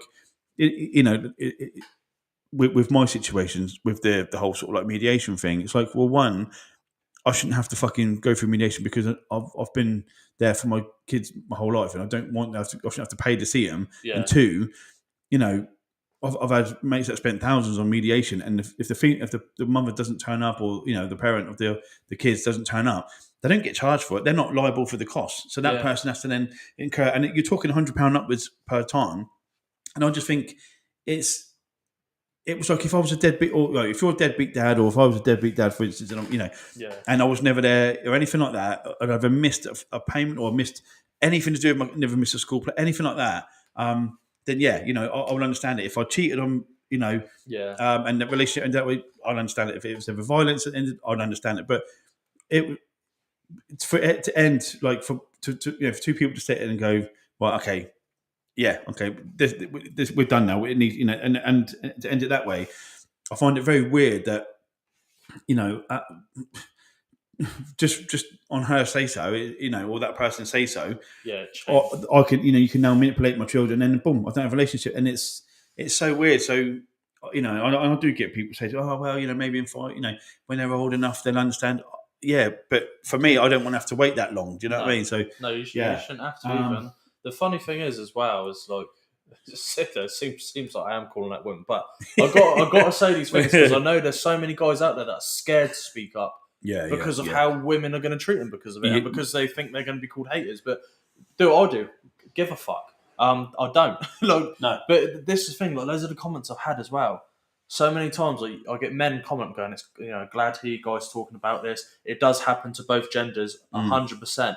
But I do think this happens more to men and so on." But the comments I get from women are straight up just like to try and call men hateful. When all you're replying is of emotions going, it's disgusting stuff. It happens to women too, Like, yes, we said that, but we're just trying to get women and men to recognise that a lot of this is, there's more things that happen to women that don't happen to men, and there's more things that happen to men that don't happen to women. And we're just there. The majority of the things that keep happening to men rather than women, we're just trying to shine light on it because we know you women don't want to.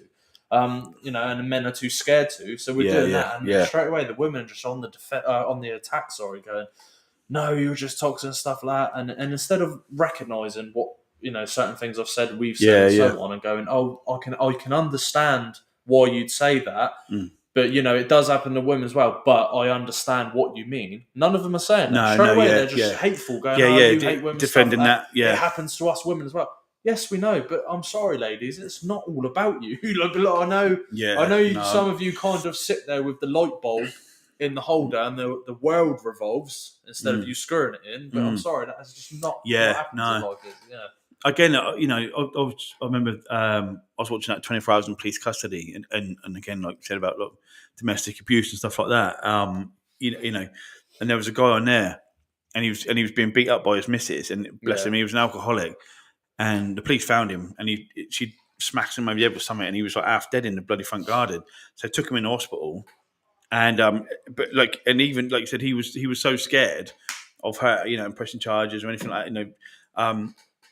He didn't say anything, and then he got out again. She beat him up again. He ended up dying, like in hospital, from his head injuries and stuff like that. God, I've heard a story like that. Yeah, and it was, so it's hard because, like you said, you can only sort of talk on, your sort of personal experiences and stuff like that. But I've got a great story from that actually. Yeah. I can bring it up. Fuck them. No, like a funny thing when I was because there was two stories. I was out on the news. People, I can't say it. I don't want to say it, but if you dig deep enough and you know what I'm on about, you will find it on social media, Google from years ago. Right. And I actually went to school with some of these people, and there was a story that went around where these two girls basically at a park. And there was this guy, no idea what happened in his past. I think he was bullied throughout his childhood and stuff like that. And he was walking past them, and they threw something at him. And then he ignored it. Then they started spitting at him. Right. And he ignored it. And then they started socialising, saying his looks like someone else and bullying him from it and stuff like that. Yeah. So this guy, fucking, he could have. You got a knife with it? That was stabbed? No. One in the cheek and stuff like that. Yeah. Those girls I went to school with. Yeah, I know the nipper. That's someone. Yeah, I know the nipper. Yeah, I know the nipper's mum. Yeah, but no one knows. He could have had bad news. Like, no one knows what people are going through in their life. But they were bullying this kid. Yeah. The guy flipped out and beat the shit out of these girls badly. Yeah. And God, social media went nuts over it. Look how evil it is and stuff like that.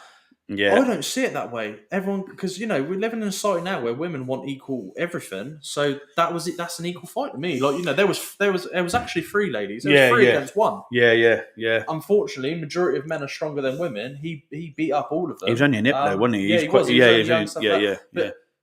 I'm not condoning what happened, but people went straight to disgusting. He should be killed. Stuff like that. Yeah. I'm like, well, what about these girls who had the confidence to try and bully a man? That's right. A young adult and stuff like that. And I'll say this because there was another story where these guys done it. This was in America. I think 4, maybe 5 years ago. If anyone knows what I'm on about, you then correct me. But where these 2 guys were doing it to this slightly bigger girl, and she turned around and stabbed one in the throat and stuff like that, and she was congratulated for it. Everyone went, well done, yeah, they shouldn't have been bullying her. That's life. If you throw out stuff, then get it back and stuff like that. I'm like, it's crazy the gender differences where, she was strong, independent because of what she done. They were bullying her, they deserved it. But when it was the other way around and it was a guy, might have been a nerd, adult, whatever they were calling him, bullied him, 3 of them, and he might have felt intimidated. Yeah, mate, yeah. He flipped out and beat them up. Well, I know, it's ridiculous. Like, I don't get it. How it's all right for women, but it's not for men. See, that's the thing, though, mate. I say I know the boy's mum, and I'm sort of like, I do. I remember when that happened. Funny enough, but and I wonder if it's like a different culture as well. Because obviously, that girl in America, they could carry guns and all sorts of stuff. Maybe it's like that. Maybe they're, but like, I think the society now, especially like these young nippers, like I said, we're talking, they're all stabbing each other and they're this, that, and the other. And it's like, not that you kind of need to, but I think, you need to be humbled sometimes. Like Mike Tyson said, everyone's got a plan until you get punched in the face. So when you've had an ass kicking and you've had an hiding, so when you understand that, okay, you need to be held accountable for my actions. And okay, well, if I antagonise this person or if I do this, there is that possibility that someone's going to fucking smack me in the mouth. Exactly. You are more reluctant to do it the second time. So it's hard, but again, the generation now, mate, like they just it's just different now, and they haven't been, and you see these kids and some of the shit that they do, and they're gobbing off to adults, and what are you gonna fuck? Because they know you can't do anything, mate. And it's the same with the police. When I was a kid, you saw police, I used to fucking shit myself, even though I ain't done anything. Whereas now, they ain't got respect for the police anymore, mate. No one gives a what the fuck are you doing? Yeah. And now I thought, I've gone to the shop and been like lads in the way of an old lady and stuff. And like, you lads gonna fucking move. And then like these three kids going, you what, mate? And I'm looking at them going, do you know, I could fucking destroy all of you so easily. Fuck off, lads. That's the thing, isn't it? But they know because they're that age, you can't fucking hit me. And that, you know what I mean? It's like, well, but as these girls find out, you meet your match one day, get killed, seriously harmed. Yeah. Hopefully only a bit injured, whatever. No, you're really going to sit there in the mirror and go, God. And I mean, these girls were lucky, but I was probably one of the only ones. If that makes me a bad person, then so be it. I'm done caring what people think about it. But everyone's going, and even teachers, I feel so bad for him. No one should have to go through that. You're right, he shouldn't have to go through being bullied. On his minding his own business, on his way home from work. It wasn't an isolated incident. They'd bullied him for fucking months, mate. Exactly. To the point where he snapped. Yeah, and then and you know what I mean. This is the thing, and no one questioned why he snapped. It was he snapped bad. And I was one of the only guys when I was a nipper. And hang on a minute. Yeah. For people to say no one deserved, you fucking deserved it. You someone expect to get fucking beat up. Exactly, mate. It's one of them. I would never match against someone who I didn't think I would top. Like, you know what I mean? I'm not going to go and try and fight someone who's 8 foot fucking 5. Like, you know what I mean? And get beat up and then go, oh well, I didn't deserve that, did I? Like, and stuff like that. And this. It's a problem, but it was just funny how everyone was out, all the women especially were outspoken against this geezer, shaming him, shit like that. Yet when it was the other way round, no one shamed, no one shamed her or anything. It was well done, love, like stuff like that. But you stab one in the throat, but they shouldn't have been bullying. I mean, like, fucking hell, you stab someone in the neck, mate. I mean, that's fucking, that's the sort of territory of someone's, harmed your kids or your, or your missus or something. That's when. But I mean, over a bit of bullying, by all means, like that nipper said, he fought him, didn't he? I mean, he didn't use a weapon. He gave him an hiding. So, and that's fair enough. And I do. It kind of comes around to again with that thing in sort of society where when people see a homeless person. And they go, oh fucking no, he's just a tramp or he's a bum. Like, no, but why is he fucking there? Do you know what I mean? Exactly why are you And unfortunately, there are, which we've seen a massive fucking influx in culture now, where there are people that they're not homeless, they're just out on the streets fucking begging for money. Yeah. I've seen them in London, mate. I've seen people get either that, or mate, I've seen people getting fucking nice motors and that. Do you know what I mean? It's a weird thing that like there are genuinely. People that aren't genuinely homeless, or there are people that, I think for me, I think there should be like a halfway house or somewhere where, if you haven't got, like I said, if you haven't got a place of residence, you can't get a job, you can't get any posts in there. So I wonder if we should have these, like, for want of a better word, like halfway houses where you can use that as a registered address. So then these people can get off the streets if they want to. We can try and get them a job. Yeah. You can get all your correspondence sent here to us. Do you know what I mean? And then from that job they can rent a room for fucking peanuts. Do you know what I mean? I don't know, £10-15 a night, whatever it is, or cheaper than that. Yeah, if we can afford to do this like sort of social living or whatever, and then get these people back on their feet. Do you know what I mean? And then eventually they can get a place on the council or something like that. I mean, get these homeless back into society. Bless them, if they want to, but then again, it's like anything in it. people are just either forgotten about, or they get to the point where they're so far gone that they don't want the fucking help. Self-implode too much. Yeah, to the point where yeah. Some people are you can't help. No, exactly, bud. But yeah, it's I think again, but it's all down to the individual, isn't it? But like I said, mate, you just overcome something fucking massive in your life where you've had that why, you had the reason to do it. Yeah, you had the fucking motivation and the drive to get through it because and I think if you, like you said, like anything in life, if your why is strong enough, you can do it. I've fucked up, mate. I've hit rock bottom. I've fucked up and all sorts of stuff in my life, but like now, I'm in a good relationship. I've got business, and I'm you're rocking and rolling. So guys, girls, anything, you can come back from it. You know what I mean? And that's the thing though, because I've had people like, oh yeah, you like nice car and stuff. Oh, you're lucky. You think fucking luck is lucky, nothing to do with it. It's fucking graft, I suppose. I'm just out here instead of whining about my problems. I'm out here fucking busting my ass trying to do shit. I'm sat here tired now, fucking drained. Mate, I'm fucked. Yeah, it's like that, like doing work and then all the other shit in the evening. Like fucking, it's tiring. It's not. I mean, it's not necessarily fun, but when you can sit back and go, like, look at what you've accomplished. But luck's got nothing about it to do with it. And I just realised we've got these questions as well to go through. Actually. So we've got a few. What we got? A few questions. I only got 3, but it's getting to the point now where we get so many questions gone in, like, and so many thousands of comments that I just kind of pick up something random. We've got 2 guys on the go.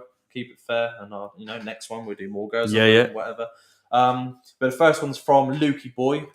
These are their names, so bear with us. Why do a lot of women get away with being toxic towards men? Well, that was something we was just speaking about. But I mean, if you ask women this, apparently they're not. But I mean, But I mean, just on that though, mate. Like myself having the police called on me. Although the police come round, from a former partner, and go, okay, you haven't actually done anything wrong. It's like we said. All these little call outs and all the times, it all builds a picture of someone to go, oh, well, we've been to this guy like 4, 5, 6 times now.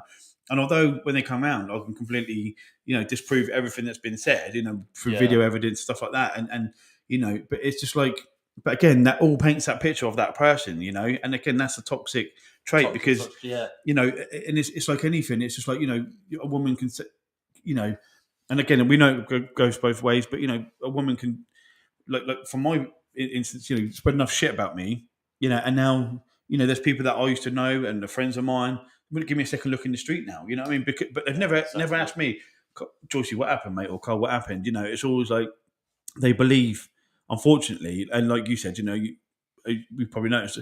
I think there's 2 sides to every story, and I don't, like you said, mate. I'm not like women bash. We're not women bashing, but unfortunately, if a woman says something to another woman, like it, mate, I've seen it firsthand. It spreads together, like spreads like wildfire, mate.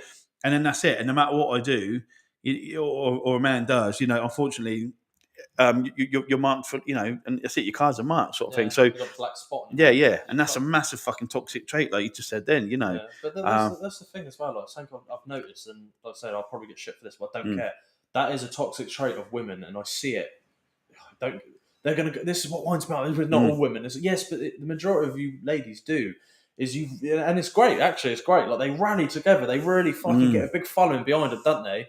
And like even like the stuff I said about Tate and stuff, like everyone calling him misogynist and all this stuff, and they go, "Well, why do you hate him?" Well, because they said so. You see, they said that he done this, so I think he's a bad person. Oh, they said, yeah. Well, did he do it? Do you know he done it? Yeah. No, but somehow women just get together and just. Yeah, he's a piece of shit. And you're like, why is he a piece of shit?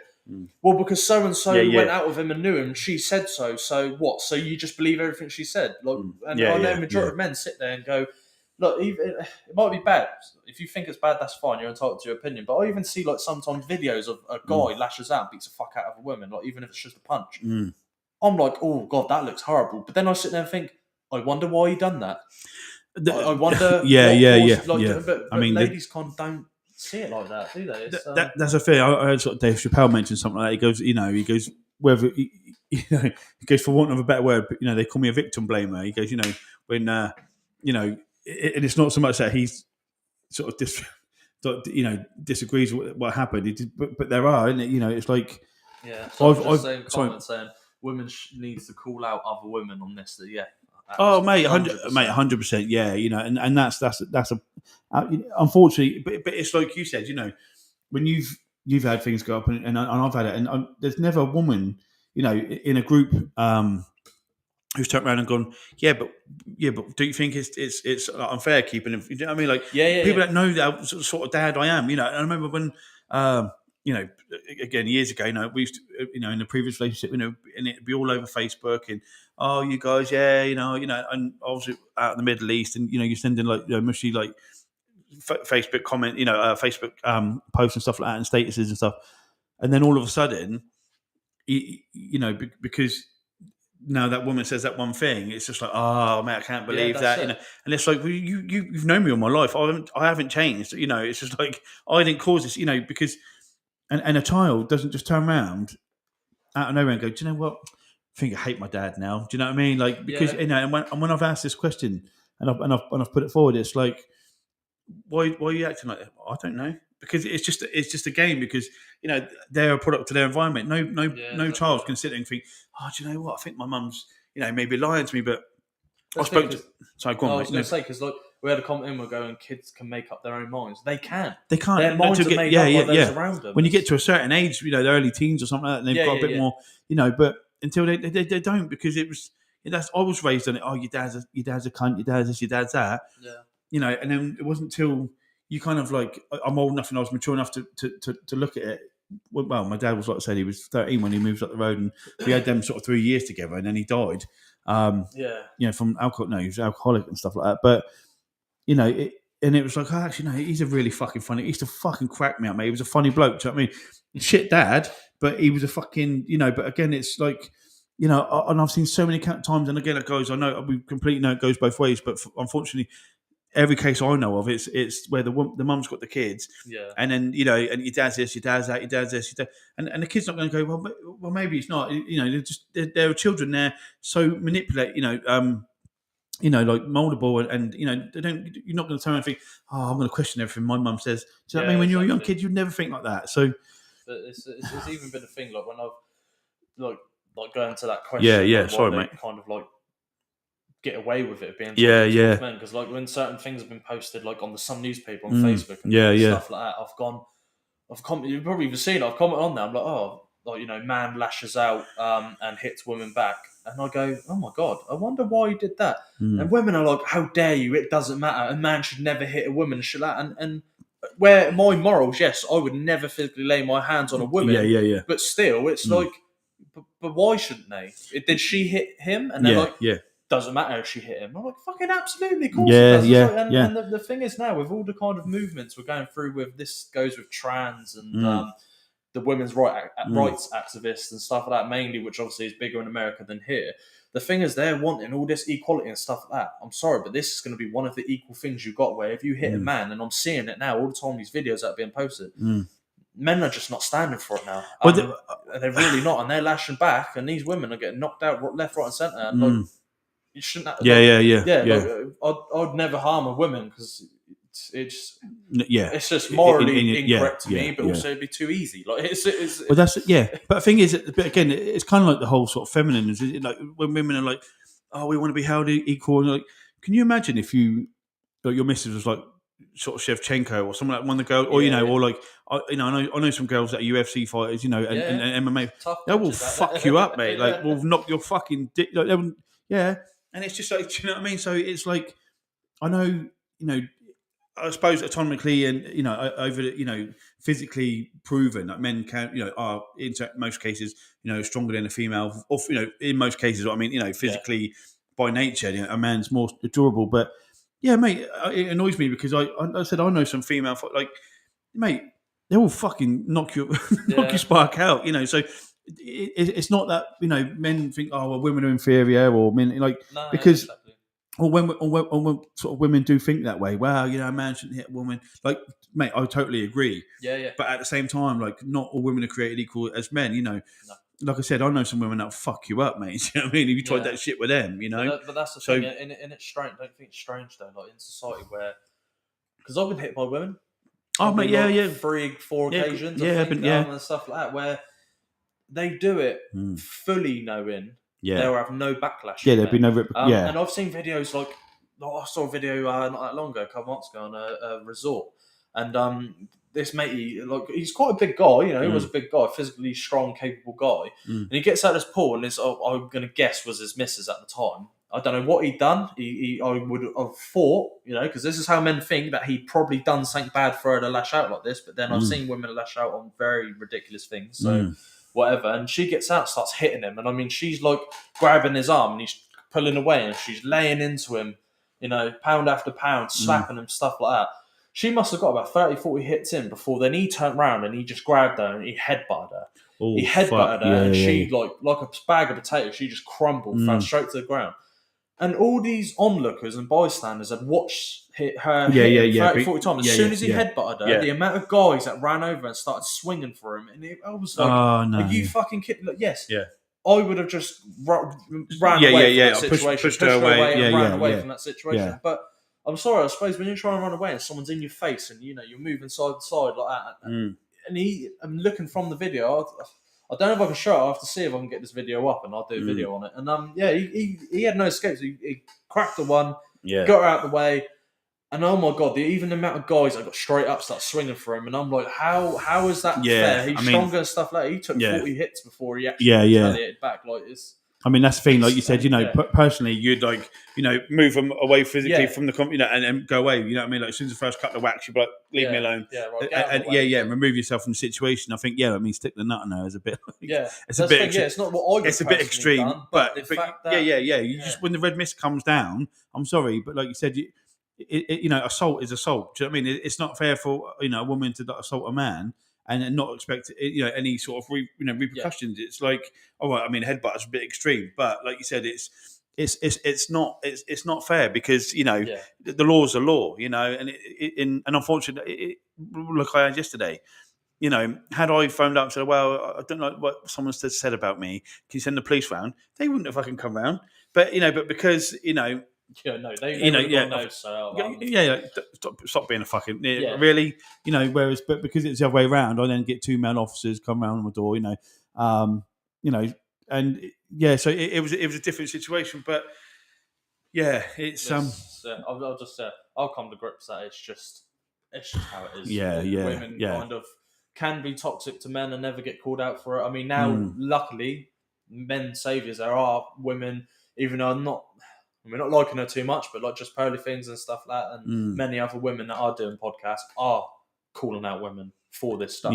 Which the fact that it's actually taken women to call out other women for women to actually start realising is it's a crazy thing. But why do a lot of women get away with being toxic towards men? I don't know. It's just been that way for years. And, I think unless other women speak up, I think that's how we're going to continue to live.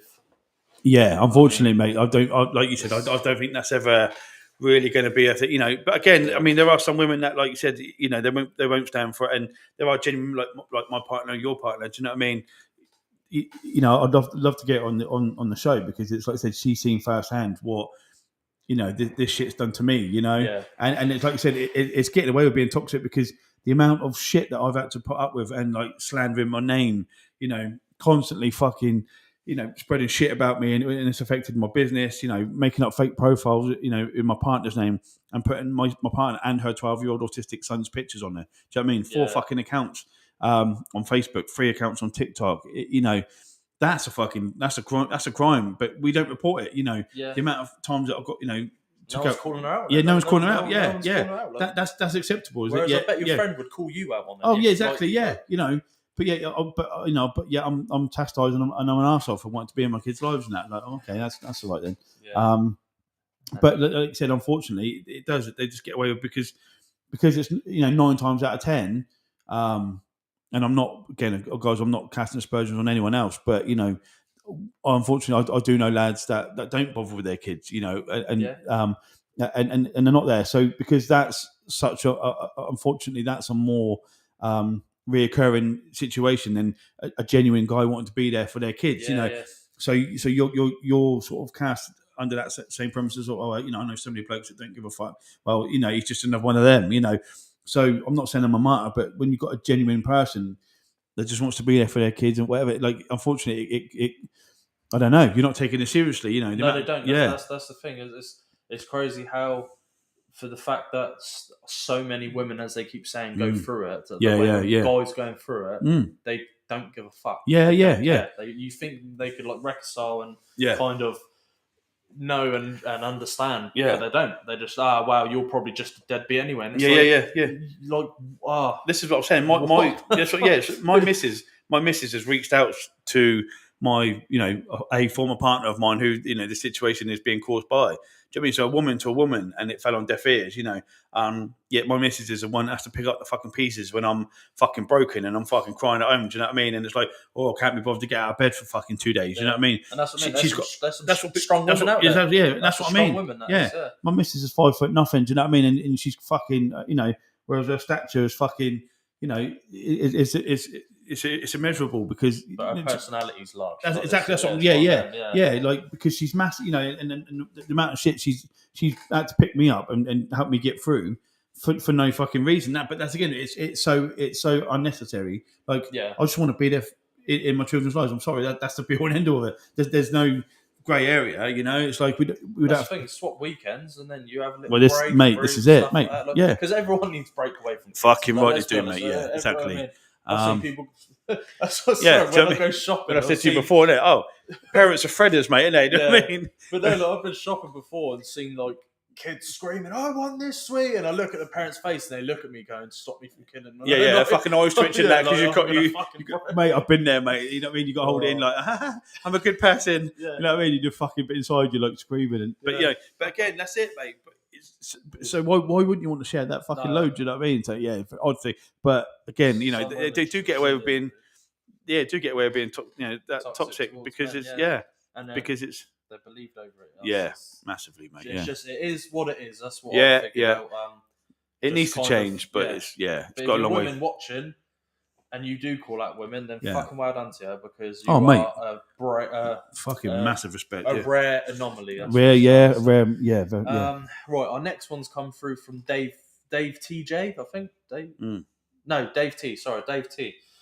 I always find that women only listen to other women. Why do you think that is? I didn't write down the full thing because it was quite long, but basically what he was saying is when it comes to negative opinions, women will only listen to other women and they never listen to men. This is what he was going on. I shortened it down, but that's what he went on to say.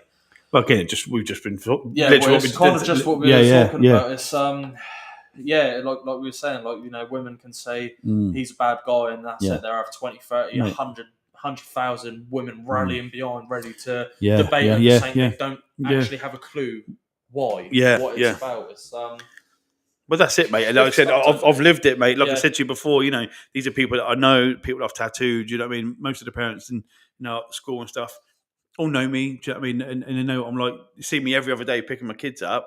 Yeah. Like as soon as this all stops, and then you know, a rumor gets spread or something that gets said by a woman. Spreads like fucking wildfire. Chinese whisper, so it's changed about 5-10 times by the time it gets around.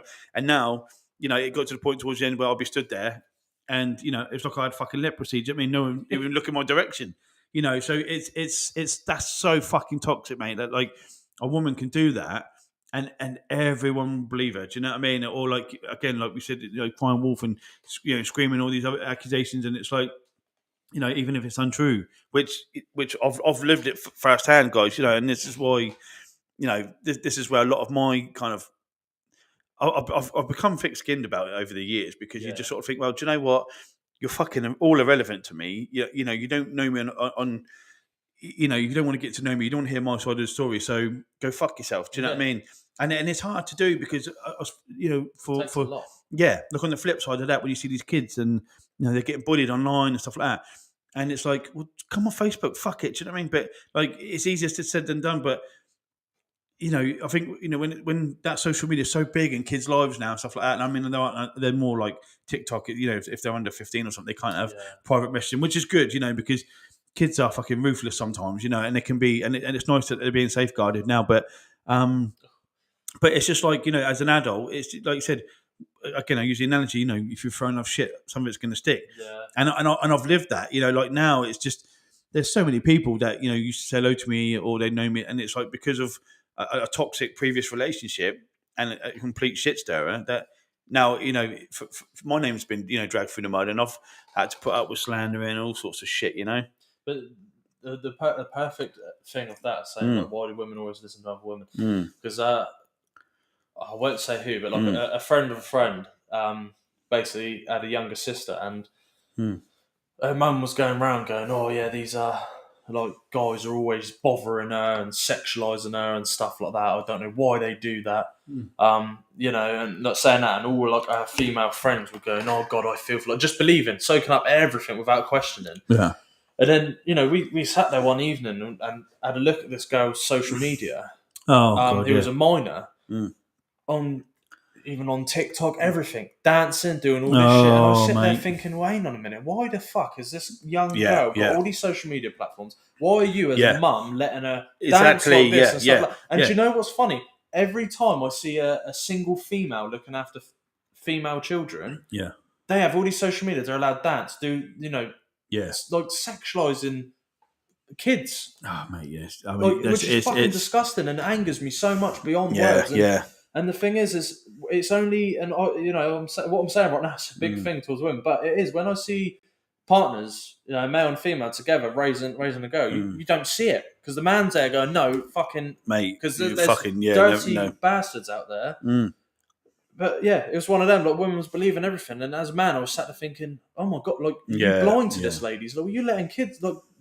And I see it on TikTok in the evening. And I was that's all you see. Do you know what I mean? Young girls doing lives, and I'm sat there going, "What the fuck?" And I'm there going out of the way reporting all these accounts saying minor to try and get them off these platforms. And I mean, even it's funny because we're live on TikTok as well, but TikTok's just been fined 28 million for it. Fuck. Because of this is what I mean. That. Well, and I can see why. That's what I mean, mate. And I do, like, you'd be driving down the road or something like that, and you see these girls dressed, and I'm like, if that was my daughter, and you think you'd ever fucking leave the house looking like that, but you got another thing coming, man. It just wouldn't happen, mate. And it's not controlling. There's some sick. Men make up the majority of paedophiles. We know that, right? And on the basis that we know that is why we try to protect women and dress in certain ways.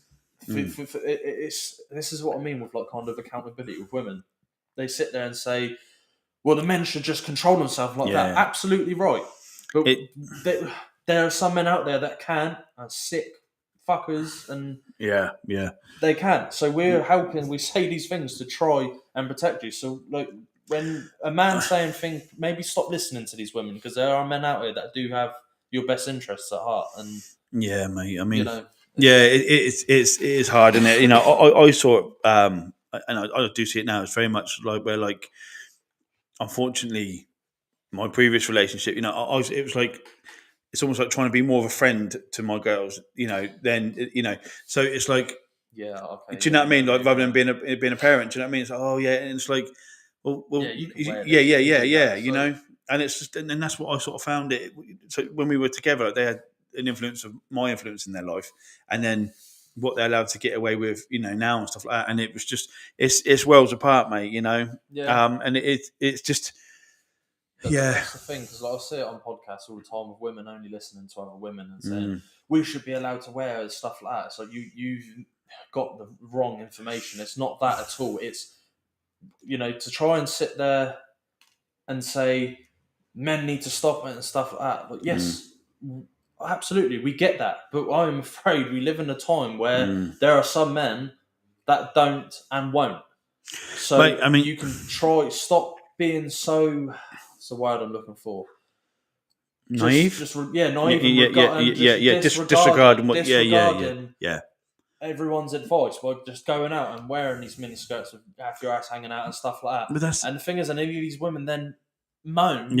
Or they'll be the first one to moan if some prick touches their ass or grabs a tip. And they moan. Do you know what I mean? It's like, well, I can have it on show, and then they get graped and stuff like that. Sick men and stuff like that. But women need to be more like, what? It's sick what that guy done. He definitely bring the death penalty back for people like that, of course. But maybe sit there and say, well, why are you going out dressed like that? This is it, mate. Because there's some sick people out there. Yeah, and so it's fucking cold as well. So you don't need to be dressing like, do you know? Yeah, Newcastle. You're Newcastle. Fucking hell, mate. Yeah, but no, but yeah, it's like you said, and I know I've said it 1,000 times, but like I said, prevention's better than the cure, mate. Isn't it? Do you know what I mean? Yeah, so, like I said, just put a bit of fucking clothing on, but again, and we said before, a woman should be able to dress what the fuck she wants, to go wherever she wants, walk through a park. But unfortunately, you can't, because there are fucking nutcases out there, and but it was, it was always like security. For my own analogy, is like when we did security over the years, the sort of the level that we were at, we paid you a lot of fucking money. And everyone, and the first thing that ever got fucking cut out of a budget or this, that, and the other was security, because nothing ever fucking happened. And it would go, oh, well, nothing's happened for a month. Or no, it's because I'm keeping you alive. I'm preventing it fucking happening. Yeah. That's why it's happened. Exactly, that's why it hasn't happened. Do you know what I mean? And then as soon as they start cutbacks and this, that, and the other, all of a sudden, fucking, like over here, like a lot of it was like theft and of agricultural equipment. When I was looking after very wealthy clients over here.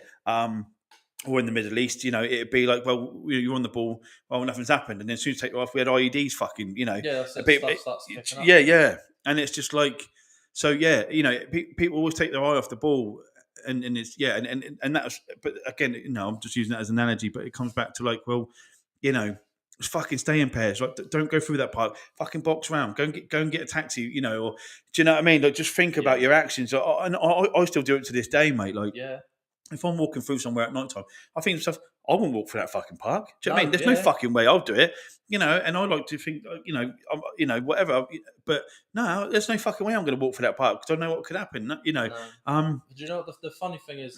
It's not funny, but the crazy thing is I've like heard from a lot of different sided women, and trying to think how to say this and not offend snowflakes, but I see women all the time, especially mainly on Fresh and Fit podcast with Myron and that, and all the time women go, I've had to suffer with sexual abuse and stuff like that, which is absolutely terrible, of course. But then you see how they're sat there dressed, right? And yet all the girls I've spoke to that are very, high end, respectful women, they dress very decently and stuff like that. They're sat there not with everything revealing out, whatever, and so on. And, dress how you want. But the point is I've spoken to these, like, have you ever suffered stuff like that? And they've gone, oh, no, not really. No, I've never suffered that. Yeah. And I said, have you always dressed this way and kind of had disrespect for you? And they're like, well, yeah. And I'm like, it's fun. It's funny that, isn't it? How the ones that kind of have self-respect and dress decently and stuff like that. And yes, of course, there's some women that, even though they dress decently, can still get attacked and so on. Yes, but the crazy thing is the women that always come out of the accusations are always the ones that are very about sexualizing themselves and probably do OnlyFans and all this other stuff. It's like, you know what I mean? It's just a weird concept. It's a hard one, that one. I think, because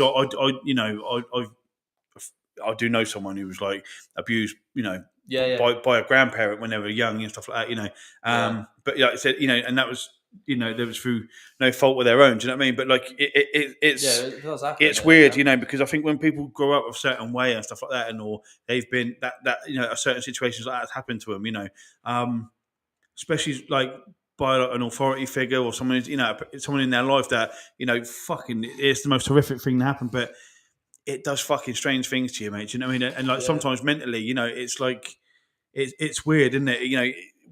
When you get older, you don't know how much that's going to fuck you up, Yeah. And some people would just like, I don't know, man. It's tricky. I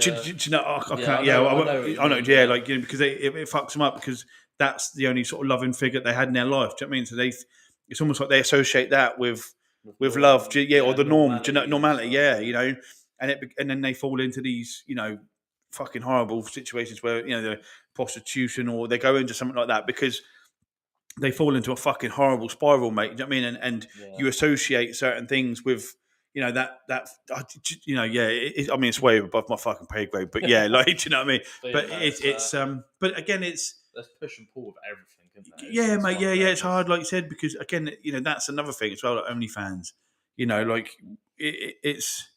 That's how you earn your living and that, and stuff like that, and you're sexualizing yourself. It's like, again, fucking you should be able to earn a living whichever way you want, but men are only going to see you as one way. Do you know what I mean? That you're not going to find a respectful, loving relationship. They keep blaming men for it, and it's like, well, you can't blame men for it. It's just like, but again, it's one of them. Like, if you're doing it to yourself, then like you're just saying, then others will see it the same way as you're seeing yourself, type of thing. Yeah. So it's hard. But again, it could all sort of stem from. And when we sort of, you can fall such into a fucking destructive pattern with that kind of lifestyle, and again, and and it's like anything, mate. Like people may use recreational drugs like coke and and pills, whatever whatever sort of things, because that's a coping mechanism. Like they might even be happy. Like it's good money and all that, but like it don't mean you're happy. You're earning good money. There's guys that work in fucking Wall Street, traders, make millions. But their suicide rate is fucking through the roof, mate. You know what I mean? Because the pressure and everything like that, and it's just so. I think sometimes once you get into a rut, sometimes with something, be it destructive or not, and or whether you realise it or not, you can just fucking be caught in this cyclone, mate. Before you know it, where you're just spinning out of control sometimes. That's the biggest thing. Where I was actually arguing with a female the other day with Facebook, to the point where it's been a week now. She has not replied because I know I've got her right, and it's because she was saying, women suffer from mental health and stuff like that, and you're only talking about men. And I'm like, I'm only talking about men because the suicide rate is 3 times higher, which is obviously there is a big problem in society. I said to her, the fact that you've even got male celebrities, rich to fuck, big, multi-million mansions, all this love and support and things like that, and these high-end male actors and stuff like that, the fact that they are still killing themselves because they don't have help with their mental health says it all. This is why we're here talking on behalf of men, because like I don't want to see women's figure come up. Obviously, I want to see men's come down, but until it's similar, I mean, there's obviously a big injustice in the world that men are just not living life as happy as women do. And that's why we're doing this. Men are not being heard. It's I was going to say it's hard to say that possibly that a lot of that could be on the women. I don't know, but I know for a fact that a lot of women don't listen to men's mental health, and it's that's why we kind of say some things that might seem hateful. It's only because we just want them to listen. Yeah, definitely, mate. Yeah, and I think on the side of things from like combat and veterans and stuff like that. I mean, of course, there are women that do get involved in in conflict, and we've had sort of female attachments like medics and stuff attached with us. But predominantly from my experience, when from a combat sort of PTSD standpoint, it is infantry. There's no females. So so that side of things, and it's like you said. I think women can explain their feelings a lot more comfortably around other women. But I've sat in a room, like I said, with my mates. Like I said the other Thursday, we were chatting, and I just said a bit about situations that had happened, and I got a bit emotional, and the lads were a bit took back because I said they know me as like this ex squaddy, and you run around with guns and blah blah blah, and oh fuck me, I've never seen Georgie, and then I'm sat there crying because I've had a couple of beers. Well, no, I didn't cry, but I, got a bit teary in that because you're talking about situations where your mates are fucking losing their legs and shit, and so it got me. And I haven't spoke about it for a little while, and so and it did like. I mean, there was about 6, 7 of us in the room, and everyone was like, "Whoa, fuck!" You know what I mean? And it was, it was a little bit like the lads were like shit because they've never seen me show that emotion before. But again, that's not their fault. I just think it's just such a stigma, and even like lads that are builders and whatnot, and IT lads. Some of the guys were there, and it's just weird that they just don't show emotions. And and I know some of them going through shit. I know they are. My mate's got real bad sort of like physical health. And he's going through stuff, and it's just lads don't talk about that. Do you know what I mean? Even that sort of side of things. It's just like, well, yeah. So I think we're not, we're not, ignoring, women's statistics or anything like that, and we're not saying we're not making, that's any less important than men's mental health. But it's just that stigma in society now, guys, where like men just don't talk, and it means the fucking world, when somebody, I've got my mate Dan, bless him, and he's now an advocate on his company because he suffered depression, and bless him, he's just got meds now, and he's fantastic. He's made like a new bloke, he's brilliant. So he's done a couple of courses, and he's now an advocate for like their company. Yeah. So if lads are struggling a little bit, he'll have a chat with them and stuff. And but yeah, I watched him, mate, just before Christmas. He was fucking so bad, but he lost so much weight and stuff like that. And his relationship had ended with his, the children's mum, stuff like that. And he was, and he, be first, but he couldn't kind of see it at the time, And I was like, bro, you're trying to hand me like show me a picture, and his, his fucking hands were shaking, and bless his heart. And I was just like, mate, are you okay? Yeah, I'm fine. Like, you're fucking not. I was like, you're not. Bless him. And then he had a fucking breakdown at work, bless him, got the meds, and he's brilliant. He's rocking and rolling now, and he's in such a better place. So, and he's older than me, mate. He's like, he's probably 44. Yeah. So it took him 44 years, mate, to seek the right help to go fuck. And it took me going, bro, you're not okay. You know what I mean? Like, you're shaking like a shitting dog, trying to hand me your phone. You're not, you've lost about 3 stone. You're not eating right. You're not doing. That's that question. Like, because I've seen a lot of men start asking it all the time. Because a lot of women comment out there saying women go through breakups, this and that, just as bad as the men. Yeah. But then why is there so many more men killing themselves over the same situations where women ain't? And it's because men come out of these things and don't have support, and yet women come out of it and have people. What I call simp men running straight at them, like support on there for you and stuff. Men don't. This is what I think. Like, not to call out women, but this is where I think women don't realise is that men, when they come out of these situations, you're on your own. That's it. That's it. You come out and that's it. And that's it. And every person that I know went through exactly the same situation. Every male, should I say, went through the same situation where it was like, 9 times out of 10, the women, like, you end a relationship. The woman, she has the house, like, the roof over her head, everything support, all that structure in place. Their life doesn't change. You're the one that gets kicked out. Yeah. You've got to find fucking somewhere to live. Do you know what I mean? If you haven't got any money, I was living in my shop because I didn't have a pot to piss in when I first left. So, well, not left when our relationship ended. So, nothing changed for the in my situation, nothing changed for the woman. No. Same as 99% of the blokes does. Like, they keep the house. You then have to try and find somewhere to fucking live. Be it close by. Do you know what I mean? And you got to try and get on the property ladder. You might not have good credit rating. You might not have good fight. You might even not have the fucking money to do it. So where the fuck do you go? Do you know what I mean? Like, would you say if you didn't have the shop? Exactly. Fucked, mate. Yeah. I mean, at the time I was quite lucky where I was still fairly busy with work, so I possibly could have had the money, but by the time I was paying for the everything that and the upkeep of the house and everything, I had nothing. And I was literally just hemorrhaging money because I was just like, I didn't want the girls' lives to be disrupted. So I'm like, I'm just firing money, and then before you know it, I was in the same situation. I'm eating a fucking takeaway and I'm living in a fucking freezing cold shop. Do you know what I mean? And it was just like, So I was saying, do you know what? It's crazy that the amount of men, like you've just said, will do that and be absolutely fine with it. It benefits their kids. I don't see a lot of women. Doing that. How many women would you, like say, effectively sleep rough? Just so that benefit their kids. And it was the same with what my mate was just, my mate was just saying about it. He was the same. It was like, you want to make sure the kids were okay, and I could see, mate, he's not eating properly, and he mentioned something to someone I knew, and I'm like, fucking, what are you on about, man? And I'm like, bro, you need to lend some money, like, are you okay? And again, but that's that male fucking pride again, because I don't give a shit, mate. Like, only really, we become friends through, well, I guess, I think, I can't really remember, really. I think I tattooed him and we just sort of stayed in touch and stuff like that, So that's how we become friends, but we are very close now, and it's like, but it was just, offered to lend, no. And that male pride and that male thing, that's a fucking killer in its own, man, because so many blokes are like, I've reached out to my mates, dude, are you okay? And yeah, I'm all right. Do you need anything? No. But I know you do. It's like and it doesn't make you any less of a man or less of a woman when someone offers you help to accept it. And no, everyone needs mate, fucking right. I've hit rock bottom and shit. But the one thing that I will say, and I'm not saying, like I've never had anyone reach out and go, dude, do you need some help? Do you want to lend some money? Do you know what I mean? Or do you need anything? Like, no one's ever fucking said that to me.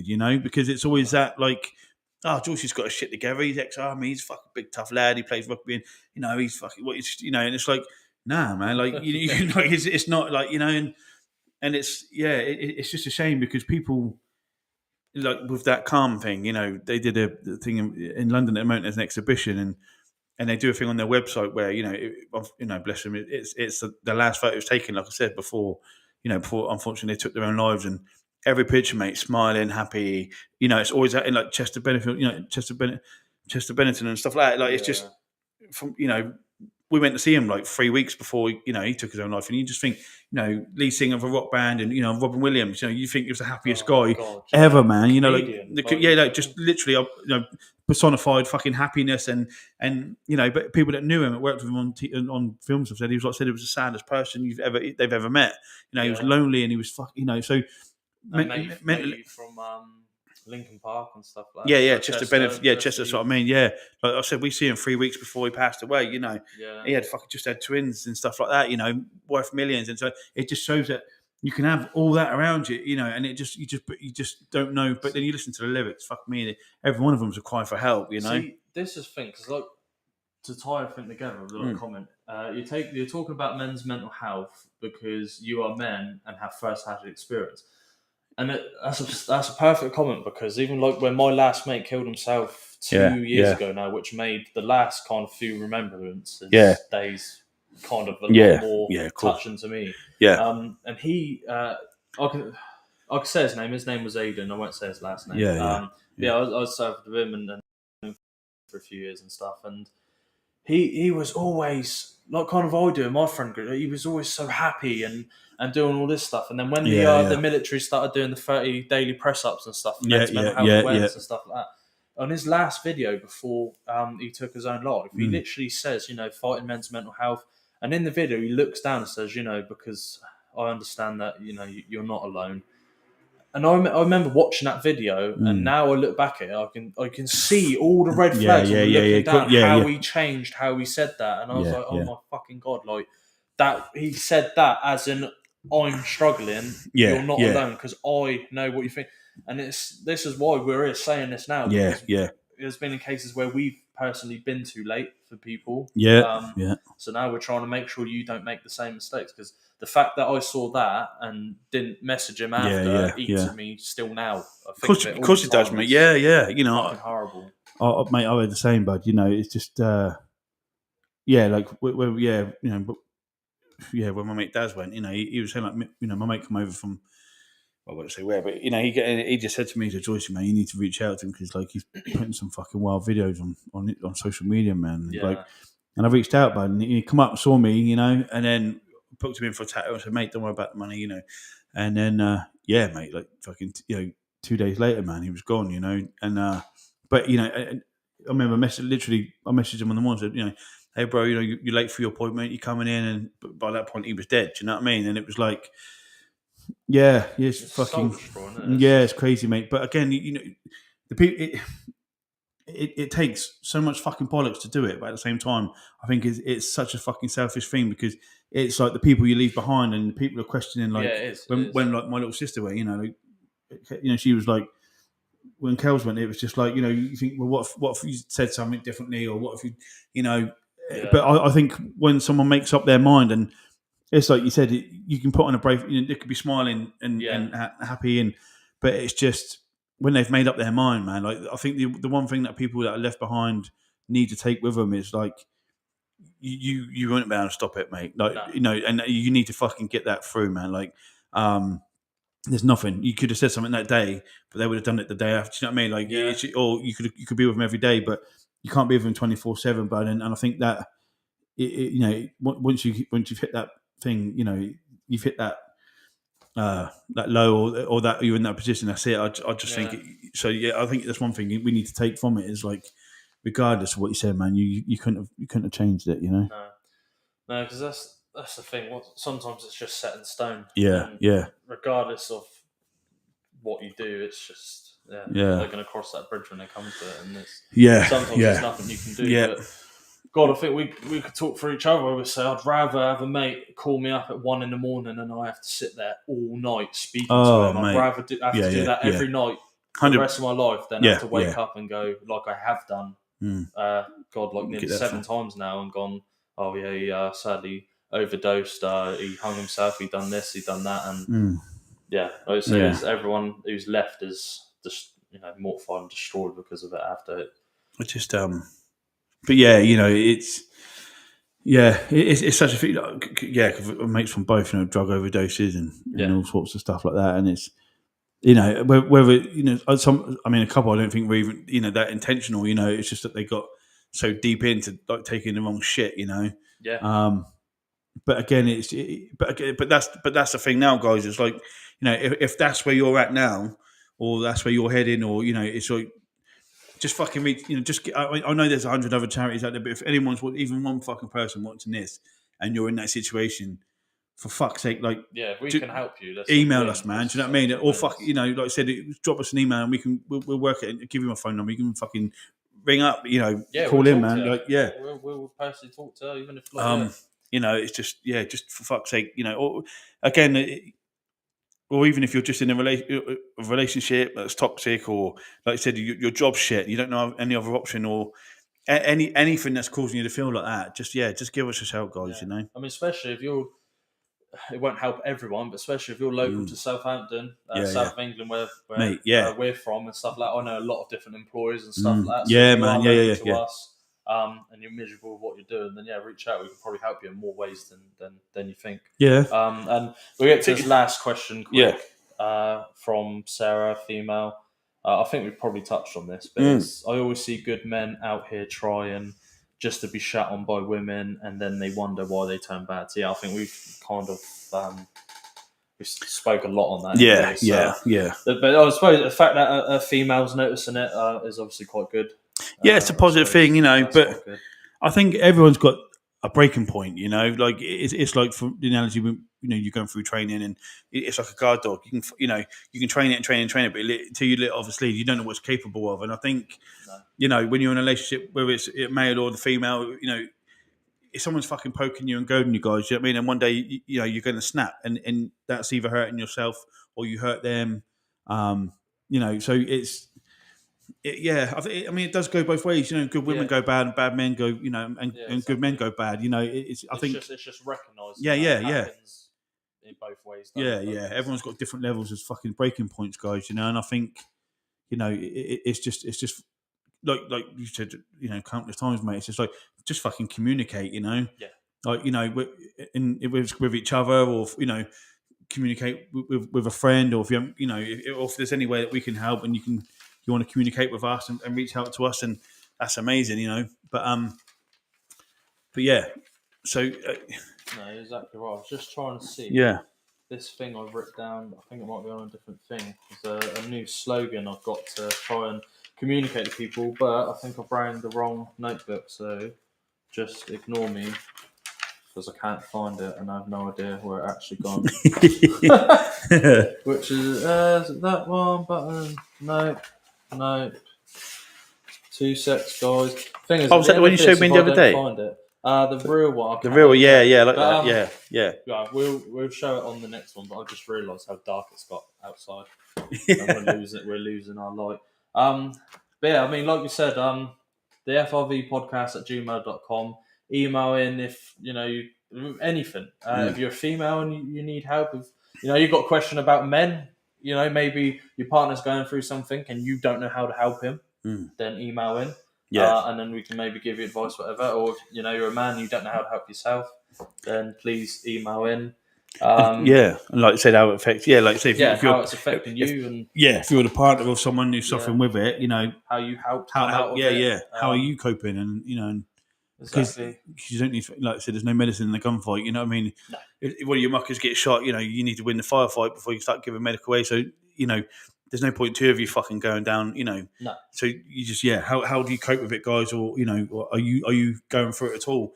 So if you are, male or female, guys, just give us a shout and let us know what's going on. Yeah, exactly. And don't forget to like and subscribe, please, because every like we get, the more subscribers, then this can be broadcasters and we can reach further people that maybe it's not reaching yet. Because like I said, I'll boldly say we are one of the only podcasts out there talking about mental health topics and everything else that kind of coexists with that. And like I said, one of the first of many we've got for it. Go on Google, campaign against living miserably, and hopefully you can find some help there. But thank you all for watching, and we will see you on the next one. Cheers, guys.